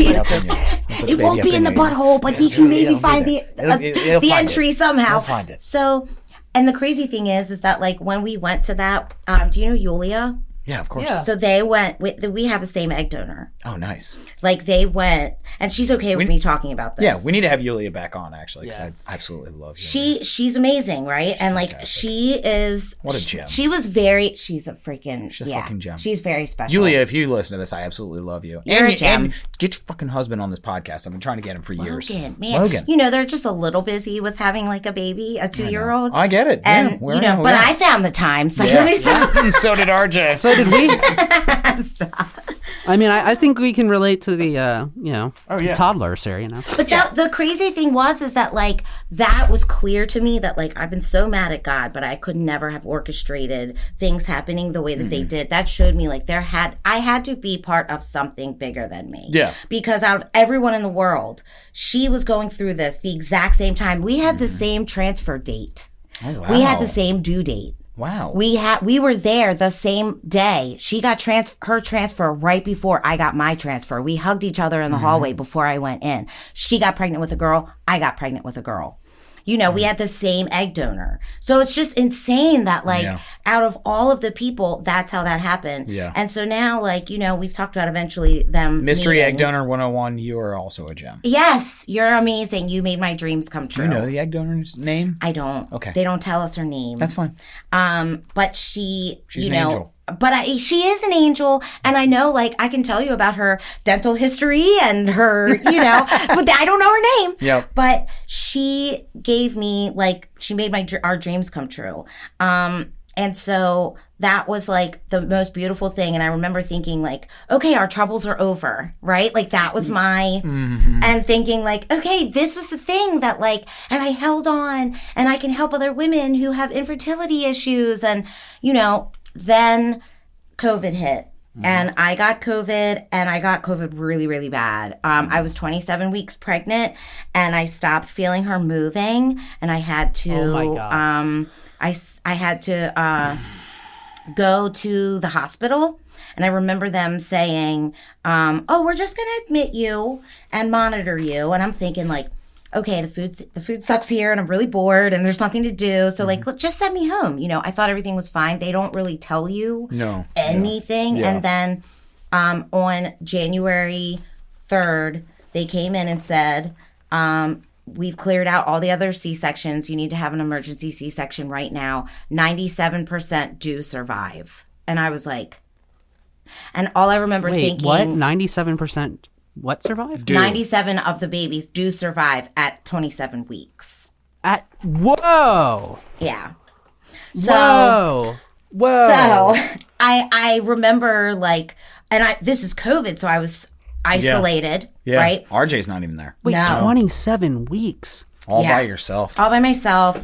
Very, very scary. And I just remember thinking like, oh my God, my baby. And it was really, really hard. Holy fuck, dude. So Hey, for this podcast, we actually have tissues this time. Sorry. No. because it was like, no, like I'm finally, no. I don't accept this. But and then everything happened really, really fast. And I remember there was also a moment of like where I was walking, they were wheeling me down, and there's like these reflective things like on the ceiling. And I was looking up, and I remember like I started rubbing my belly, and I was like, this is the last time I'm going to be pregnant. I wasn't ready yet. Like I just felt so gypped. Jesus, you were in your second trimester. Yeah. Wow. I was so upset. And but everything that was happening so fast, I couldn't even really I didn't even really understand. Yeah. And so then, they gave me the epidural, and they said she's gonna be in the NICU, right? But she's probably gonna be okay. So she was 2 pounds 8 ounces when she was born, and they pulled her out, and I couldn't even hold her. She was real. She fit in my bra. That's how I got my first skin to skin. And they literally took her away so fast. They were talking about having to have her go to a different hospital, and I would be here. And so I was like, how are you going to put my baby somewhere else? And I need her to be here with me. And I'm her mom. She's going to need just all these things going through my head. Finally, luckily, they were cleaning out. I'm trying to suck them back in. To my eyes. They were trying to, they were cleaning out a room at the same time as they were getting her. And so they took her up there, and they said beforehand, just as a side note, we do have some blood on standby because COVID, your blood tends not to clot correctly, and so there's a possibility that we may need to give you a blood transfusion, but they make everything seem like so I thought everything was fine, and then I remember feeling real lightheaded and woozy, and then I do not remember anything. I remember hearing numbers being shouted out. I remember all these alarms going off, and people, I remember hearing the doctor saying, this isn't happening fast enough. This isn't happening fast enough. And I remember hearing RJ sniffling next to me. And I was like, oh, there's RJ. And I know, I don't remember, but he does. And this poor guy had to be by himself with his wife. So I had to have massive blood transfusion. He said she pulled back the covers, and there was just blood. So they gave me I don't even know. You have I think you have 3 liters or something in you, and I had lost 2.5. So it was, they said that they thought I had passed away when they walked down there because my heart rate shot up and my blood pressure tanked because my heart was trying to hurry up and beat more blood. Yeah, but so I remember coming in and out. Apparently that happened all night long. And but I pulled through, and then when I woke up, all I wanted was my baby, and I couldn't see her for the first 2 days. Was that your first thought when you came? What happened to my baby? Immediately, what happened? And so then I'm really out of it because I can't really remember like what you know, and I just remember how you got from A to B, like, okay, I was here and now I'm here. I'm here, and it was like I time warped, and I didn't know where anybody was because I was by myself. I looked like I got cut like from side to side, because they kept having to like take me back in and reopen and go in and insert, like try to patch it up. So they opened me up like another 2 or 3 times. So it was really kind of brutal. They had me on Dilaudid, and I was getting that like every hour. You had to be on that. Yeah. I mean, I really did. And you know, I think the crazy thing is though, I made like a really miraculous quick recovery. Like they were saying that I might be in there for a month, you know, and I really like got on the mend super fast. But I remember so I was like, when can I see my kid, you know? And the first time I saw her was like the second day. I was still really out of it. I was hooked up to all this stuff. So they wheeled me up, and I literally got to her room, and I just saw like this little thing in this like isolette, you know? And I mean, I looked at her, and I've never felt so much guilt. Like I was just like, I'm so sorry. Like that's all that I could think was like, I'm so sorry. And like, then they gave her to me, which was like a big deal because they had to like, she was, you know, 2 pounds, and she had all these things, and she was intubated, but I got to hold her because they said skin to skin is really good for her. And I mean, I was just a mess, you know, but I just sat there and like, I just sat there and I held her, and like, I remember saying like we're gonna get through this. Like, we're gonna do this. This is not, you know. And then it was all just like, you know, we couldn't see her together because it was Omicron. So like when I left, I couldn't drive. So my mom would pick me up, and we would go to see her every day. And it was just constant. Some days she would do better. Some days she didn't gain weight. Then she needed a blood transfusion. She needed 3 blood transfusions all total. She had really bad GERD. So like what is it? GERD? It's gastroesophageal reflux. Yeah, reflux disorder. So she kept having these bradycardias because she would reflux, and then to protect her airway, she would stop breathing. Then her heart rate would slow down. My youngest niece had that, And her heart rate would slow down, and whenever her heart rate slows down, all these alarms go off, and then she would turn blue. And they would have to, all the nurses would run in, and they would stimulate her, and then it would cause her to catch her breath, and she'd wake back up. And so like that was happening like 15 times a day. You know, that kept happening, and they couldn't figure out why. And then like, and I remember like advocating for her and being like, it's this, like, I know it's this. Like, she keeps on having these, like, she can't keep anything down. And then, you know, it was just, I mean, I literally, my days were get up, go be there all day, pump, try to get, you know, the whole nursing thing was not magical. I couldn't be alone with her. You know, I never got to like just be with my baby in the beginning. How is nursing magical? Like how is anyone like, point. You know what? I want this little child to be like chomping down on my tit right now. There are super producers out there. Yeah. There are super producers out there who are great. Because they gave milk. Yes. No, I know about those ladies. And if those ladies are listening, which I hope they're not because that would make them addicts, and I hope you're not listening to this podcast. But if you are, you're another pair of angels. Thank you very much. Yes, they are. All of them at the NICU, they were angels. I made them a shadow box that said GBMC NICU angels because they just knew exactly what to say when I would be like just desperately crying. It was like another addict talking to an addict. Like they would just hold my hand and say like, because they knew, you know what I mean? And they would just say like, you know, I know this feels horrible. And like, you feel like you can't do anything. And like, but we're here with you and like, just try to get through the next hour. And then, you know, so like, it was such a roller coaster. And when she finally really started getting better, she ended up staying past her due date. And like, it was just such a time of, I was angry. And like, that's when people really showed up in my life. God put people in my life in order before that happened. And I can see that because I made a really solid group, like my network had changed, a really solid group of people. Because that was one thing, I always just had RJ. Yeah. And I needed like my people.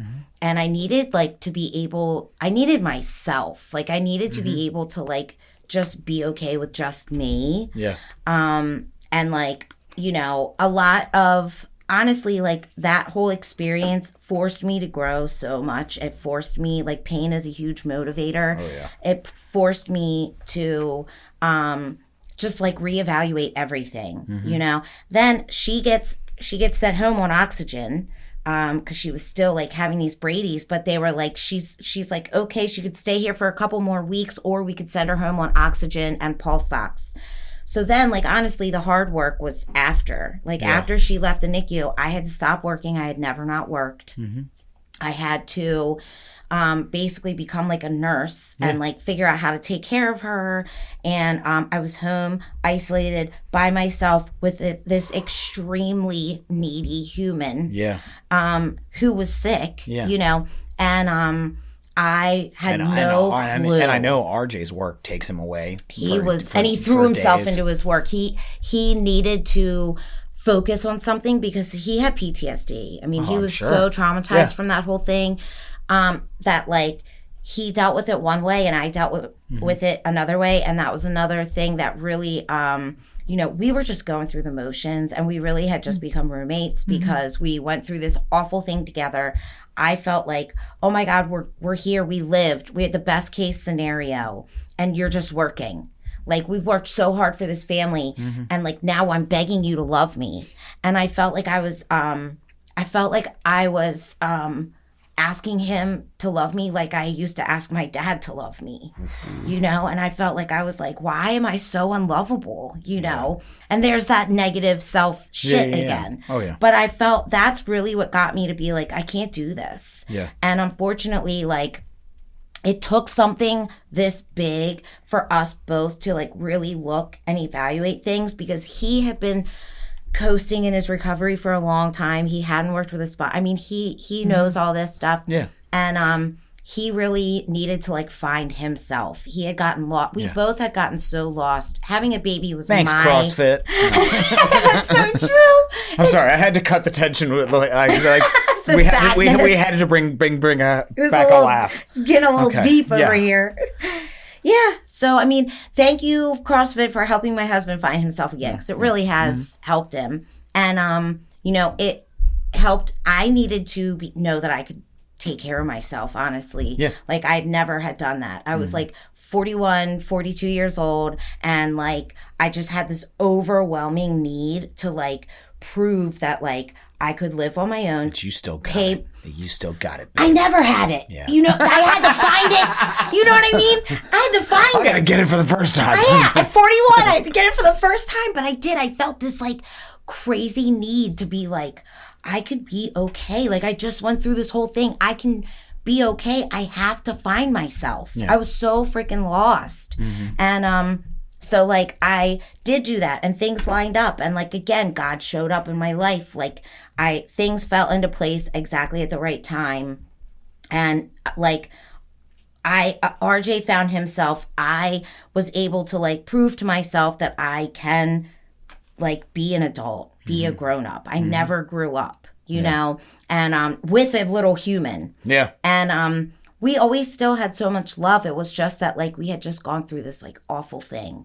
So we stayed apart for a year, but we kept talking and like, you know, it's coming up on a year now that we are back together.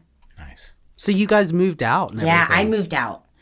Where'd you go? To the same apartments that I moved into when I left the hen house. Oh, wow. Eagles Nice. Walk Yeah. Apartments. Yeah, $1,600 a month for 832 square feet. Yeah. It's crazy. Yeah. Right. So, but I did it and like, it was fucking hard. And, you know, like, and I just kept praying for like my feelings to come back for RJ and like for things to like, I wanted my family, you know? And so we've worked really hard. We go to marriage counseling. Like she's amazing. She only works with addicts that need marriage counseling. So she understands. And you know, like we're really getting to like communicate with each other better. Like we were terrible at communicating. I don't like confrontation. I avoid it at all costs, and I don't want to make ripples. Whereas he can be very critical. He's very regimented. He's very like, and so. What's his sign? His sign is Is he a Taurus? He's literally born on Christmas Day. He is Jesus. Oh, 12/25. So what is that, Sagittarius or Capricorn? That's Sagittarius. Okay. Yeah, Sagittarius. Sagittarius. Okay. I know nothing about them. It might be cuspy, but it's Sagittarius. So he is, we're very opposite in a lot of ways, but we kind of balance each other out, which helps. And I think we just, he got Howard, and Howard's amazing, and he really connected. Wait, so Howard's his sponsor? We literally just had him on the podcast last week. Yep. Howard? Yes. I love Howard. I love Howard. Howard's He's fantastic. amazing. Every time that RJ would like come and apologize, I'd be like, yeah, he talked to Howard. Like, yes. Yeah. So, Shout out to Howard. Thanks for coming on the podcast, buddy. He's amazing. Thank God for him. Really. He was put in RJ's. And I remember RJ said, I told him I wasn't going to be very needy. And then this happened. And I was like, Howard, man. Like calling him every day. So, yeah. That's pretty much. And now she's doing great. Oh, yeah. She's thriving. The little P. Now she's sassy as can be. I know. And she's like so smart. She's got the best personality. Like we're really trying hard to be good parents and explain things to her and like be patient and take the time and like no screen. You're not gonna have a phone. You're not gonna be with us, play outside. Like she's our biggest achievement. She's our miracle, so like but we also know how important it is to take time out for each other and that like we really need to make our relationship a priority as well. What the hell was that? Did somebody open the door? Those birds? They're coming in, man. Fucking birds. I told you. I told you. Those fucking birds. God damn it. Okay. All right. Well, we definitely have questions for you. Chirp, chirp, chirp. God, I feel like I talk forever. I always do. Chirpy, chirp, chirp. Like, this is the best podcast I've ever had. Chirpy, chirp, chirp. I don't even know where Eric Chirpy, go. chirp, chirp. Eric, what do you got? Chirpy, chirp, Yeah, shut up. What do you got? Eric? I need to come on. Okay, I'm gonna RJ. How old's RJ? Is he our age? He's like, I think I'm 8 years older than him. Yeah, he's Okay, 30. so that's what He's I wanted to 35. ask. 35. So you robbed the cradle pretty hard. Man. Did. You I love that that's your question. That is my first question. That was immediately what I thought of too when you started talking about all that. I was like, wait, how old's RJ? Yeah. So you swooped in. I did. Robbed that cradle and like, is this a trend or was this your first time robbing the cradle? Like No, I is definitely. this a fucking question? I definitely. I mean, I just asked, is it a trend? You know, Yeah, is it something, you know? Look, Younger guys? younger guys, sure. Older guys. I mean, Okay. I didn't really have like a, Does that make you a cougar or what? I don't Well, know. yeah, she's a cougar then. I'll take that. Yeah, You're a cougar. I'll take a cougar. Because you robbed. I've been called way worse. Oh, yeah. You're like, yeah, because you're 8 years older. You're definitely like a cougar / MILF. Yeah. Then. Yeah. Yeah. Well, and, because I'm so much older, I kept thinking, like, he's not going to be able to have a kid. I'm going to rob him of this opportunity of having a baby. There was literally so many things that played into it that just, I could fuck myself with, Yeah. Oh, you were geriatric too. I was Oh, considered geriatric. Yeah, I know. my wife was a geriatric Isn't that president. crazy? I My always wife was a have to fuck geriatric with people pregnancy. when they say Yeah. when they're that After old. 35 is considered geriatric. Yeah, my wife's 40. My wife is still not considered a geriatric. But yet, let me so. tell you something also that is amazing. So one of my best friends now, she was my house manager in the hen house, right? And you never know, like, it's just crazy how God works, because I was terrified of this girl. She was real tough.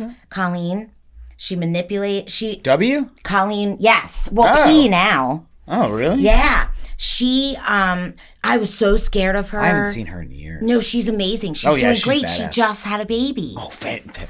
And I need to get her on the podcast. She struggled, right? Okay. And so I remember, like, I worked with her at I Mark. was there for her. She reached out. Yeah, she still works there. Oh, nice.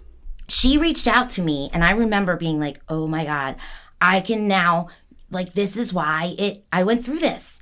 Because now this person who, like, I really was terrified of and I never thought liked me. She's a bad bitch. She's a badass. But it was all a front, you know? Oh, like, I know she's sweet. She is so sweet. She put that up to survive. She's a pit bull. She will rip your throat out, but she will defend you to the death. Oh, she's so loyal. Oh, yeah. And that's the thing. Like, she does not just be friends with anyone. Like, she is very, you know, she's like picks who she's going to spend her time and energy on, right? Yeah. And so, like, I feel so lucky and blessed that, like, she reached out to me because she knew what I went through, and I was able to help her through a miscarriage. I was able to help her through so much, and now she just had a baby. Fantastic. I mean, it's like, wow, you know, that was a beautiful thing too.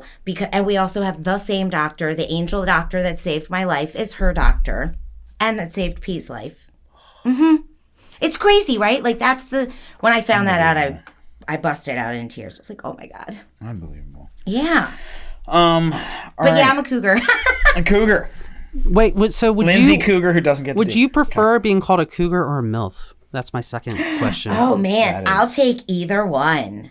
Either one. What are some other terms? I'm trying to think of cougar, MILF. How about... No, those are the only good ones. Those are the good ones. Those are the good ones. How about...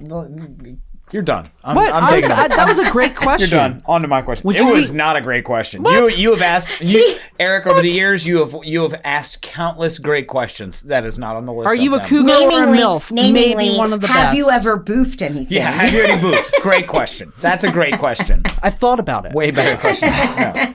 Okay, so only child. So I have an only child. That's kinda weird. And we're probably not going to have a second one. You're probably going to have an only child. We know how we feel about only children on this podcast. I grew up because I have 4 sisters, so the exact opposite. Right. Grew up in a big family. I always wanted, not a big family, but I wanted 2. Yeah. Just to, brother, sister, have, that connection. What are the pros and cons of the only child life, and are they weird?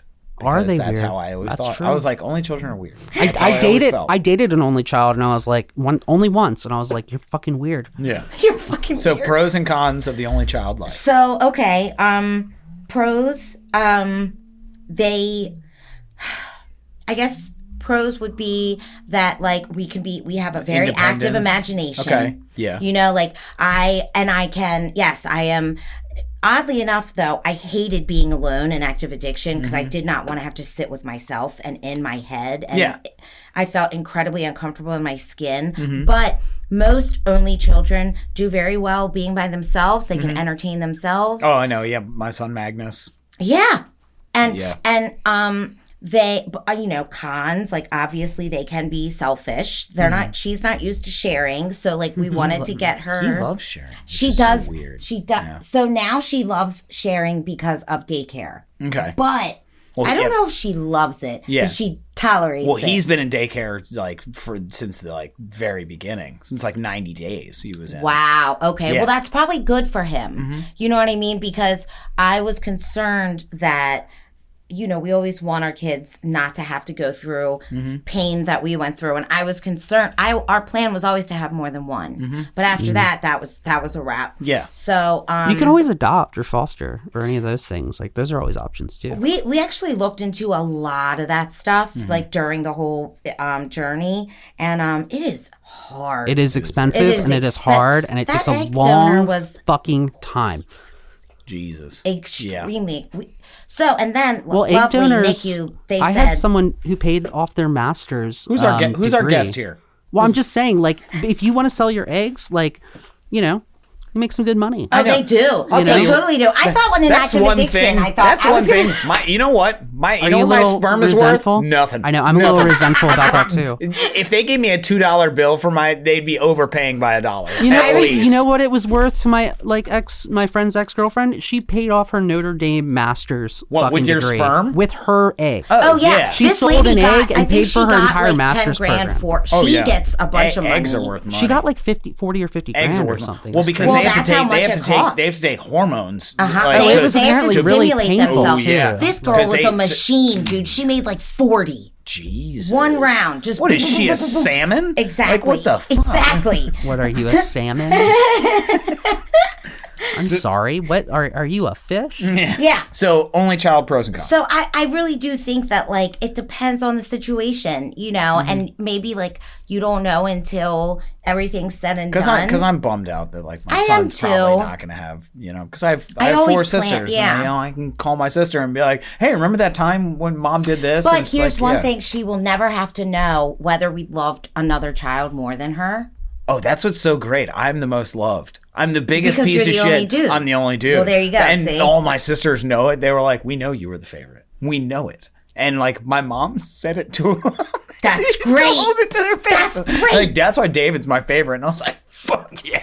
You're like, Like, see, I hell told you. yeah. All told those you. years, I told you. Oh my God. Yeah, I mean, I do think that's one thing is like people are, I don't know if they will admit it or not, but like I really do think that when you have that many kids, you probably have one that you tend to like Oh yeah. favor. Yeah. And so she will never In have different to, in different aspects for sure. Like Sure. yeah, like if I'm actually gonna like talk to one that's and obviously One of also them's in that personality. and in that case, like one of them is dumber than the rest. Like it just has to be. Like they can't. Oh, they're all equally intelligent. Right. No, they're not. Right. No, but they're one not. of them might be like a bore. Yeah, like and the other exactly. one's really funny. She's super smart, but she can't play sports She at has all. no social Yeah, skills. she has no social skills. Exactly, and so yeah, and I see that with my 3 nieces and 3 nephews, and like they're all varying degrees And I know of some talent people, and intelligence. like some and all kids that. who are only children, and they're so glad Yeah. that they were only children, or parents who are like, no, I'm glad I didn't have to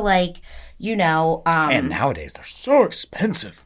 Good God, oh childcare God, is I insane. can't even imagine. I mean, we Childcare's literally insane. our NICU bill after that was $357,000. Here you go. Glad you're feeling better. God bless America. Go home. So there was that, and we've probably spent $1 million on her Yeah. already. Whoa. She's $1 million baby. Yeah. Whoa. Yep. That's like Whoa.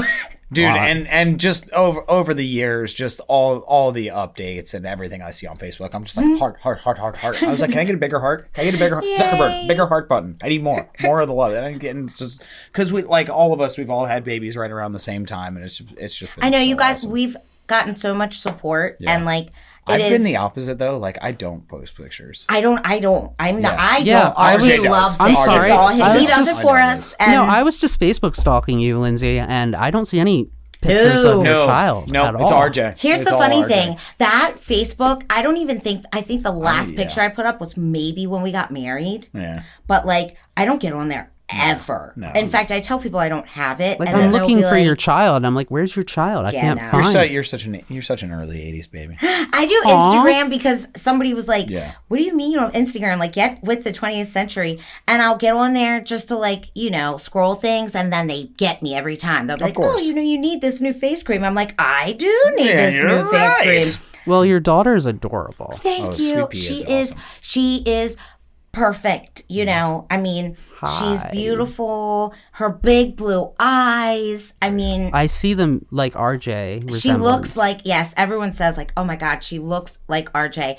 But, there's a thing called epigenetics, which they talk to us about, which I think is like amazing, that like gene expression. So the genes can actually form, they can change, and she has some things that are me, even though her DNA does not change. Yes. But the expression of the gene. Express genetics is actually super fascinating. It's brand new, it's even like very weird things that we do, like the way we cross our arms, Yes. is genetic. That's a genetic, yes, It it's is a genetic predisp- trait. Yep. If you can roll your tongue, it's genetic. Yes. If you can whistle or not, it's genetic. And it's those not like, I'm things- going to learn to whistle. It's like, no, and parts not of everybody the parts can. of your personality, yeah. Yep, So like, absolutely. even though her DNA is not mine, she has a lot of my mannerisms. She has a gap in her teeth, like I do. Like I'm coming Well, to. you did carry I her. did carry You know, her. so Yes. your DNA does yeah. like get imprinted on her. I'm Yeah. sure in some sort of like I've always been your curious blood- about that. Like, Your you blood know? was her blood. Yeah. Like, Yeah. I mean, I struggle with that because it's like she's not my But you egg. carried her. it's She's yours. Yeah. Like, Yeah, you know, I'm talking right to that stupid voice in your brain right now. You shut the fuck up. I know. You shut the fuck up. I know, right? Look, but that's us, right? Like, we're never satisfied. It's like, oh, Of course, you know, something's now not right. I'm gonna 99.9% of this is right. a beautiful miracle, but 0.1% of it is not And how I'll hang I on to fucking that. planned it with God, and God wants to fuck with me in my brain. Well, you and Yulia and whoever, like all the donor moms out there, and like you are amazing, and that is your fucking baby, and don't let anybody ever tell you different. Thank you. Yeah, I mean, so that's something that I, and that's something that I didn't see coming, and that I work on. You know what I mean? Yeah. Because I think, oh well, maybe sometimes it gets, there's like a bond with her and RJ, and I'm like, that's because that's her. You know what I mean? It's crazy, but I do deal with that. You know, Our brains are so dumb. They're so fucked up. There's this one comedian who's like, our brains are assholes. They because are. They have all the good chemicals are in there. The dopamine, the serotonin, the norepinephrine, all of those. Especially when you take and meds guess like what? me. And they're sequestered in some fucking corner of your fucking brain, and it says, "Go for a walk, then I'll give you some." And it's like, fuck you. Give me the Give 'em good. to me you now. belong to me. Give me the good shit. Right. I I want get to feel. say. Yeah, I get to say. You're and the brain's like, mine. no, nope.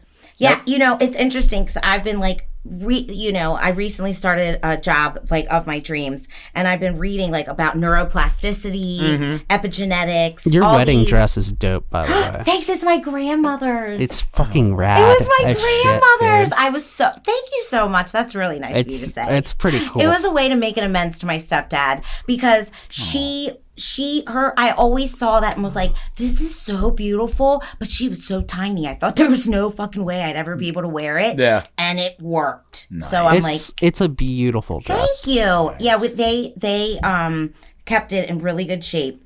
So And I'm very RJ's lucky. hair looks gorgeous. Oh, he is the longest flowingest locks, I mean, he knows it too. That's course one he of his does, yeah. staples. Yeah. Yeah, if he had short hair, I think he'd look weird. He had to find his look. That's what Yeah. he says. Oh, yeah. Didn't he used to have short hair? He did have Yes. short hair. He doesn't even look like the same person. It's No. crazy. No. Well, yeah, when he came in, he looked like Chunk from the Goonies. He did. He had no beard. Did look like He the had He looked like dude Chunk from the Goonies. Yeah. He does. Yeah. I'm Yeah. looking So, at- RJ, if you're still listening to this podcast, you look like Chunk. You do. And if anybody ever made you do the truffle shuffle, they're assholes. And like sorry I'm for looking that. at him standing in front of the Batmobile from it looks like one of the Bat movies, and yeah, he looks like he's from the Goonies, straight up. All right. What question you got, Eric? Let's get a good one. Fuck. What was I gonna ask you again? I had a good question to follow up on, but But I talked too much. I talked. So let's talk about the affair with your boss. No. Oh, God. No. Pick another question. Why? No. Why? I'm vetoing that question. Why? Why Because- veto? Why veto questions? Because that's terrible. Well, in it's a poor taste. question that we, It that's- is in poor taste. Then sir. let's see. We already talked about robbing the cradle. I'll He's share a going little for all the bit. scandal. So I'll share a little bit about my experience with my daughter Yeah. too, and then ask the birth question. Okay. There we go. So my wife had a very difficult pregnancy as well. Our daughter had the cord wrapped around her neck 3 wow. times, and my wife's cervix wouldn't open up fully, so she was in labor for 23 hours trying to, and they were like push, and luckily her cervix didn't open up, or else our daughter would have had the cord around her neck. So we had to do an emergency C-section as well. Things went wrong during the C-section. I remember the doctor turning to me and being like, "Don't worry, we'll save the baby first," and just being like, "Whoa, what the fuck? Where are we now?" Wow. So Hey, can I have a say in I this? was like, "Wait a second, what?" yeah. And actually, no, you don't. And Because that's I her was body. You don't have a say in it. Right. And I was staring at her stomach lining essentially at that yeah. point, Yeah. and Oh, yeah. being because I was Seeing all the looking. insides on the outsides is a hell of a thing. RJ loved it. They're How- like, you don't have to look. It was He's like, intense. oh, yes, I do. So intense, yeah. I have if you listen to my episode He loved it that until comes he out didn't. soon, you'll hear that I have a lot of experience with hospitals. So I actually had to go through the whole recovery process with my wife because it got infected. So she actually had to have an open wound recovery. So I had to clean out her wound every day and then put new gauze in and pack it and clean it. So you used to become like a nurse too. I had to become a nurse for her. Yeah. So but luckily for me, like I had open wounds during my surgery, so I know how to clean them and do all that. Yeah. So like, how was that recovery process? Like, because I mean, you talked about the recovery process for your daughter, but I mean, you had fucking serious surgery. Like, you know, what was the recovery process for you? Like, oh man, I mean, it was intense. Like, I do remember the first couple days just not even really being able to like form a sentence. And they like wanted me to talk about insurance and stuff, and I was like, are you out of your fucking mind? Yeah. I'm like, I don't even know what my name is right now. Yeah.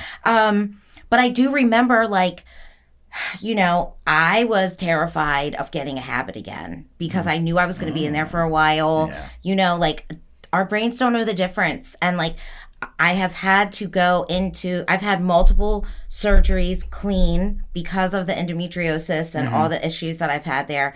And it is very scary knowing that you have to take pain meds because you have to take them, but like, it's just gonna suck. Yeah. And like, I know now, like, what the day is gonna come where I have to stop. It's gonna suck. With this one, I was so distracted with Michaela that I think, you know, I didn't even care about I was just like full 100%, just get me to the NICU. They were like, the nurses were like, you need to go take a shower. Like, you need to go home. And I'm like, I can't leave, you know? So it was just like, but for a little while in the very beginning, I do remember because I ended up they had me on that in the hospital, and then they sent me home with like perk 5s or something, which were green, by the way. I was like, when did they turn green? What? But yeah, it was weird. But I definitely We've been out of the game too long. I know, right? I'm like, this is not what I'm used to. I remember when these were blue. Right. And like I did kind of like have a little bit of withdrawal, but I remember like they kept on telling me that like I wanted Flexeril. I was like, just give me some Flexeril to help me like with the muscles and stuff. And they were like, that's not how we treat this. We treat it with, you know, narcotics. So like, we'll give you another prescription of Percocet, but we're not going to give. So they called in another prescription I didn't even need that because I had a full one. Yeah. And I remember like when I stopped, like I remember RJ was like, we have to go to the pharmacy and tell them like, you don't need this. And like, as you know, it's so mental. Oh, like, man, as we were going to so much. Yes. So like, I'd be like, are you sure we don't have to like? Yes, that could happen. Like, I need some extras, right? We can sell this shit. I know, and I'm like. So we walked in. I'm sure you guys actually like joked about it, like in the car, totally like we can sell this babe, like. And then I was quiet. But serious. Silence. I know, right? Like, Yeah. So basically, we got into the grocery store, and we're like walking along, and he like as we were getting closer, I was getting more and more quiet. And you're like, he's going like. What should we get? What kind of dressing should we get for, you know, mom's dinner salad tomorrow night or whatever? And I finally went, I can't think about dressing at a time like this. And he was like, whoa. He goes, listen, this is fear-based, right? And he had to like hit me with some shit. And then we went up to her and I said, I don't need this. And she goes, wait, what? You don't need this? You actually just screamed it out. I don't need this. Yeah, that's basically what. And then she said, you don't need this. Wait, you're talking about this prescription here. You don't want this? Yeah. And I had to repeat myself, you know. And then finally it was like, okay, I'm done. And RJ as we're walking away, he goes, I'm proud of you. I said, shut up. Yeah, shut the fuck up. Shut the fuck up, RJ. You stupid beard and your And then it was hair. Like, with your hair and your CrossFit. Yeah, shut up. You know. Just, yeah. Go do some pre-workout, you bitch. Yeah, go take some supplements. All right. All right, I'm going to go back to when you were a kid. So this was something that, like, was apparent, like, that went through my mind as a kid, is I thought, like, all of my, like, acting out and symptoms and everything like that, like, I'm listening to fucking Slipknot and shit, and I'm like, why, like, how is nobody picking up on this? Like I was like kind of like subtly like, hey, red flags. Anybody seeing? I'm waiting red flags. Oh. And my brain, I was just like, where are the adults? Oh. Did you ever like have that feeling of like when like because you're cutting yourself, like you're going through a whole bunch of shit, and it's just like because at one point because it got to a point in my life where I was just like, they don't give a fuck. If they don't give a fuck, I'm not going to give a fuck. And it went on from there. So like, was there ever like a moment of like, where are the adults? Where are my parents? Where are my advocates? Yeah. So I do remember, I mean, I was obviously like extremely, sad and angry with my dad. Yeah, same. Like my dad left, and yeah, he was an abusive piece of shit. Yep. Totally. Yep. Right. And I fully believe that, you know, the things that we don't remember from ages 1 to 3, like the things that happened to us then, we do remember them. We just can't recall them. It's like an emotional imprint. Yeah. And things that we can't recall. I just totally had like an Inside Out moment with the recall tube. Oh my gosh. Yes. And like my dad did some horrible shit to me when I was a baby. You know what I mean? And so like I think that almost like core sense of I'm shit. That's when that's where that came from. Yeah. And like that's so hard to get rid of when that's like such a part of who you are. Oh yeah. And so I do remember thinking like that there was just no hope for me. Yep. Like my mom was always there. She just was very naive. Yeah. But she would be like, she sent me to Shepherd Pratt multiple times. I'm like, it's my alma mater. I loved it. Can I have my old room, please? Thank you. You know, like that was my first day at Shepherd Pratt. And, you know, while I was there. You're like talking to the newbies with a cigarette. Like, I remember that Let room. me show you the ropes, guys. Yeah. Yeah, okay. That room is garbage. Yeah, there's no pool on the roof, just so you know. Don't believe the lie. Like, you know, just crazy. I do remember like thinking that I was just like a lost cause. You know what I mean? And like, yeah, I was just like, this is who I am. Yes. And I that's the way remember it's always always, gonna be. and I just remember thinking like, there is always something wrong with me. I'm always falling apart and being like, my poor mom, like, why can't I just get it together for her? Yeah. I was always just trying to like get it together for her. Like when I couldn't eat, they'd be like, you're killing your mother. You know, and I had to go to a nutritionist and all this shit. And she'd be like, please just eat this piece of pizza. And I would stare at it. And I would not be able. You know, it's like the same thing as drugs. It's the exact like, opposite of drugs. Yes. Yeah, instead of not being able to eat, I couldn't stop myself. Yes, it's great. Wow. It's like there was just that somehow, like, I could not bring myself to do that as much as I wanted to for my mom. It wasn't until I was like, I'm going to eat. That you know what I mean? So it's been just like that with me in so many ways for so long. I truly accepted that I was never going to get clean. Yeah. You know, and the thing is I don't remember ever being like, oh my God, this is like, I took it and this, you know how people say, like, the clouds parted. Oh my God, and, this is what's been missing. Yeah, and the angels are trumping out of your ass, It was not boofing, all that thing. Everything that you stuck up there boof. finally came out. No. Reverse boof. The reverse boof never happened. Oh, man. Archie's going to be like, so what'd you talk about? Boofing. A lot of boofing. A lot of boof talk. He loves boofing. Of course he does. He ate a Clonidine patch like a psychopath. Oh, yes. I remember that. Yeah. Not Klonopin. Like 3 of them. Clonidine. I think he ate like 3 of them. I remember laughing at Who him. eats a patch? Who throws a shoe? Well, because he was thinking it was fentanyl. No, he thought it was Klonopin. But he thought, But it was Clonidine, which is a fucking... But he was thinking of it like fentanyl. I think he thought that if he ate it, that it would hit him all at once and give him some kind of feeling. Like, but dude, he had to reverse boof that. He had to poop that out. How did you poop? RJ, we're gonna need to clear. How did you poop out multiple patches? How did this happen? Or are they still in there? Are they still just stuck around? Like, if we get an X-ray, or just that's where those are. Oh, okay. They're still They took floating a wrong around. turn at Albuquerque. Oh my God. Yeah. But I do remember just like, I'm never going to get this. And that like when I started taking drugs, I just sort of fell into it. It wasn't like, it was like everyone's doing it. I want to be accepted. I care way too much about what other people thought about me because I hated myself. Yeah. So I always needed validation. I wanted to feel like I belonged. I wanted to feel like a part of everything that I finally found in NA. You know, that I was looking for, you know, I finally found it in NA, and I was looking for throughout my whole life in the wrong places. And it's so funny because, like, you know, I always have to do everything the hard way and learn everything the hard way. But like, I had no problem like going downtown on Fulton, you know, in some really directed traffic, getting some shit. No problem. If you lower a bucket down, put $5 in it, then somebody's going to take it, fill it with something, and I'm going to put it in my arm. That's one of the biggest things I try to like hit into the heads of like young people or like new people in recovery.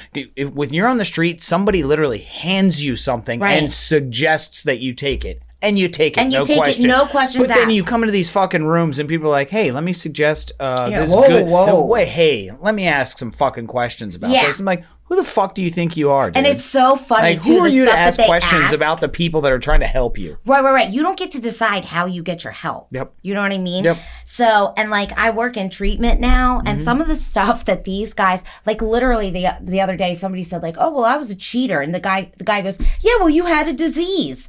You don't get to blame the disease only when it's convenient. Yep, exactly. Like, you had a disease, yes. Now, you have to take responsibility to own the whole scope of it. Exactly. Yeah. So, That's yeah. All right. Last question, Eric? No, I think that was it. All right. I want to ask one more thing. So, you know, you kind of had the thought of, you know, sticking with the things outside of ourselves, fixing ourselves, you know, baby P, you know, little, like a lot of those things. Because I had like the same thing as well. They, you know, like when you have a kid, things are like, these are going to be the puzzle pieces that fall in place. Oh, yeah. And everything's going to be perfect and hunky-dory from here on out. And, you know, like he's 3 years old and we're finally getting him to talk. Like he's been speech delayed, and we've had, you know, audiologists and, speech therapists and occupational therapists, and you know, now he's waving and saying bye when we leave there, and this has just happened this week. Wow. This week. And did they say why? No. Okay. No, we got him tested for like the spectrum, and they're like, no. We're like, no. They're like he'll do it when he's ready. They're like, he has a couple markers, but no. And you know, there's a couple other like Nathan C. His son is a couple months older than mine. He's talking, like he's been talking, but his oldest, you know. But anyway, so we think these things are gonna like fix ourselves. So like, how is it when, you know, the miracle baby, which is still an amazing miracle, you know, isn't like what you thought it was? Yeah, that was a low blow. You know, because you're like, God, what the fuck? I was because I remember being like, how can I be so wrong? Like, I thought, no, you could not tell me that this baby was not going to be the greatest drug of all. Yeah. Yes. It was going to just fix every single thing that was wrong with me. And I mean, like, I would not accept not having a baby. I mean, that was my obsession, right? That was my addiction at that time to getting pregnant. And I, you know, so like I really went through a lot, but I think I did like lose focus, obviously, into that. It wasn't just another way of me being like, I want what I want when I want it. And it was a clear way for me to, wow, it's not, it's so not about the drugs. It so is about me, and like me trying to take something external to fix what's internal. And I've always been like that. I just got to do this. I just got to get this. I just got to make this person happy and da-da-da. And I think that, and I still do it to this day. Now it's like, if I can just help this person at work. A lot of my validation comes from work now. Oh, yeah. Eric. What, but David? I'm like, at least it's coming from a good place, but I have to be careful and not be a workaholic and now and ignore the family I've worked so hard to make. So I do think that like when I realized that, it was like, oh my God. People were telling me, like, be careful. But again, we can't we can't learn anything, and I can't take anybody's word for it. I got to go through it myself. It has to be my hard-won experience, right? Yeah. And so, aside from the fact of like people were telling me, like I didn't want to hear it, and then the only way that I could have heard it is when it didn't work. Yeah. And then it's like, oh my God, not only is it not the working. the only way we know that the rattlesnake is there is when it bites us. Yes. Yeah. And like, then I what? lose, and then my Really? marriage falls apart, and then I have to like move out, and then, all these things. And it's like, wow. And I still think like, did this happen because I forced this? Yeah. Was this my will? Yeah. And I sit there and think about that a lot. Like, did all of this happen because I could not just surrender and like, but I don't think God works like that. I don't think that he wants me to go through so much pain and wants Michaela to go through pain and RJ. So like, I kind of tap out at like, this is where I'm at today. You know what I mean? And like, thank God that like, this is where I'm at today. And I've been willing to put the work in. That's one thing I'll give myself credit for is like, I will fucking dig. I will write things. I will do step work. I'm like, on my 4th step again, I'm like, I will research. I will read. I love Gabor Mate. He's like my hero. I listen to his stuff. I read his books. I agree with what he says. I think that, so much of the pressure that we put on ourselves is because of trauma and then society on top of it and generations of just shit. Layering expectations on ourselves Yes. that come from nowhere and arbitrary. We get to say how you get to kill yourself. You can kill yourself with alcohol, but you can't kill yourself with heroin. Just alcohol's worse. Yeah. But like, you know what I mean? And it just doesn't make sense. And we're going to shame you, and we're going to basically, we're shaming and separating the people who are traumatized. Yeah. Right? It's like a jail's full of a bunch of traumatized kids that never got over their shit. And fixing addiction is not with an institution or a jail or a maintenance drug or any of that. I've tried it all, right? It's fixing homes. It's fixing relationships. It's fixing communication. Society. It's fixing, it's fixing jobs and affordability. Like it's fixing. It's a huge. It's fixing the fucking system. Yes, and the system is so broken. It's so fucking broken. I No mean, wonder there's so many fucking addicts. It's just getting worse and worse. Exactly. Well, yeah. It's just a fucking mystery. What do you expect us to do? Like, what do you expect us to do? Exactly. Like when, these fathers are, they're, even if they're doing the right thing and they're out of the house for 14 hours a day working doubles to try and provide, but they can't be there for their son. So right, and the son feels, and it doesn't matter how much they love, it's the message that the kid receives. Yeah. And guess what? We're so stressed the fuck out in this society. How can the kid not take that on? Yeah. And it's like, and it's a miracle that like we clean are getting through it. Right. I know. I think it's just, it's a coping mechanism. Yeah. You know what I mean? It's like we got to figure out how to get through this pain and how to get relief. And like that works. Yeah. And those systems in our brain that are developing, our brains develop after we're born mostly. Oh, yeah. And so like we're not set up in the right environment. I think that addiction is an adaptation to the environment. And you're brought up in a shitty environment that's a stressed out world, and that works. Yeah. And that's what it is. That's why it keeps getting worse. You know what I mean? Yep. I could go on and on about that. That's like my passion right now. Oh, yeah. And I tell all my patients. First of all, we're totally going to have you back on the podcast, so be prepared for that. Oh, good, okay. You probably totally tell everyone that. No, we don't. No. And there's actually been a couple podcasts where we recorded it and we're like, we're dumping them. Let's go. No way. It's I mean, it makes sense. We'll get into that. Yeah. Lindsay, thank you. Oh, thank you for joining you. us today. Yeah. Woo! So good to see you again. Absolutely. It's been too long. One quick minute. Talk to anybody out there struggling, needs to hear a message of hope. What do you say directly to them? Oh God, just hang on. I mean, like there is a solution. You know what I mean? All of this stuff, like, just give yourself a chance. This stuff is free. I love my favorite saying. The suggestions are free. The only ones you pay for are the ones you don't take. That is a good one. Such a good one. All right. All right, everybody, thank you for joining us once again. Here at Podcast Recovery, we're aiming to expand the scope of support for recovering addicts. Accessibility and convenience of helpful services is paramount to combating addiction. We believe that a powerful message of recovery should be obtainable, practical, and at the touch of a button. Every addict deserves to hear a message of hope, and Podcast Recovery is here to provide it. Everybody go to all our social media outlets, Facebook, Instagram, Spotify, YouTube, all the good things. Like, share, subscribe, become part of the home group. Send us some money to Patreon because we are self-supporting and need help keeping these microphones on. But most importantly, everybody out there, stay safe and stay clean.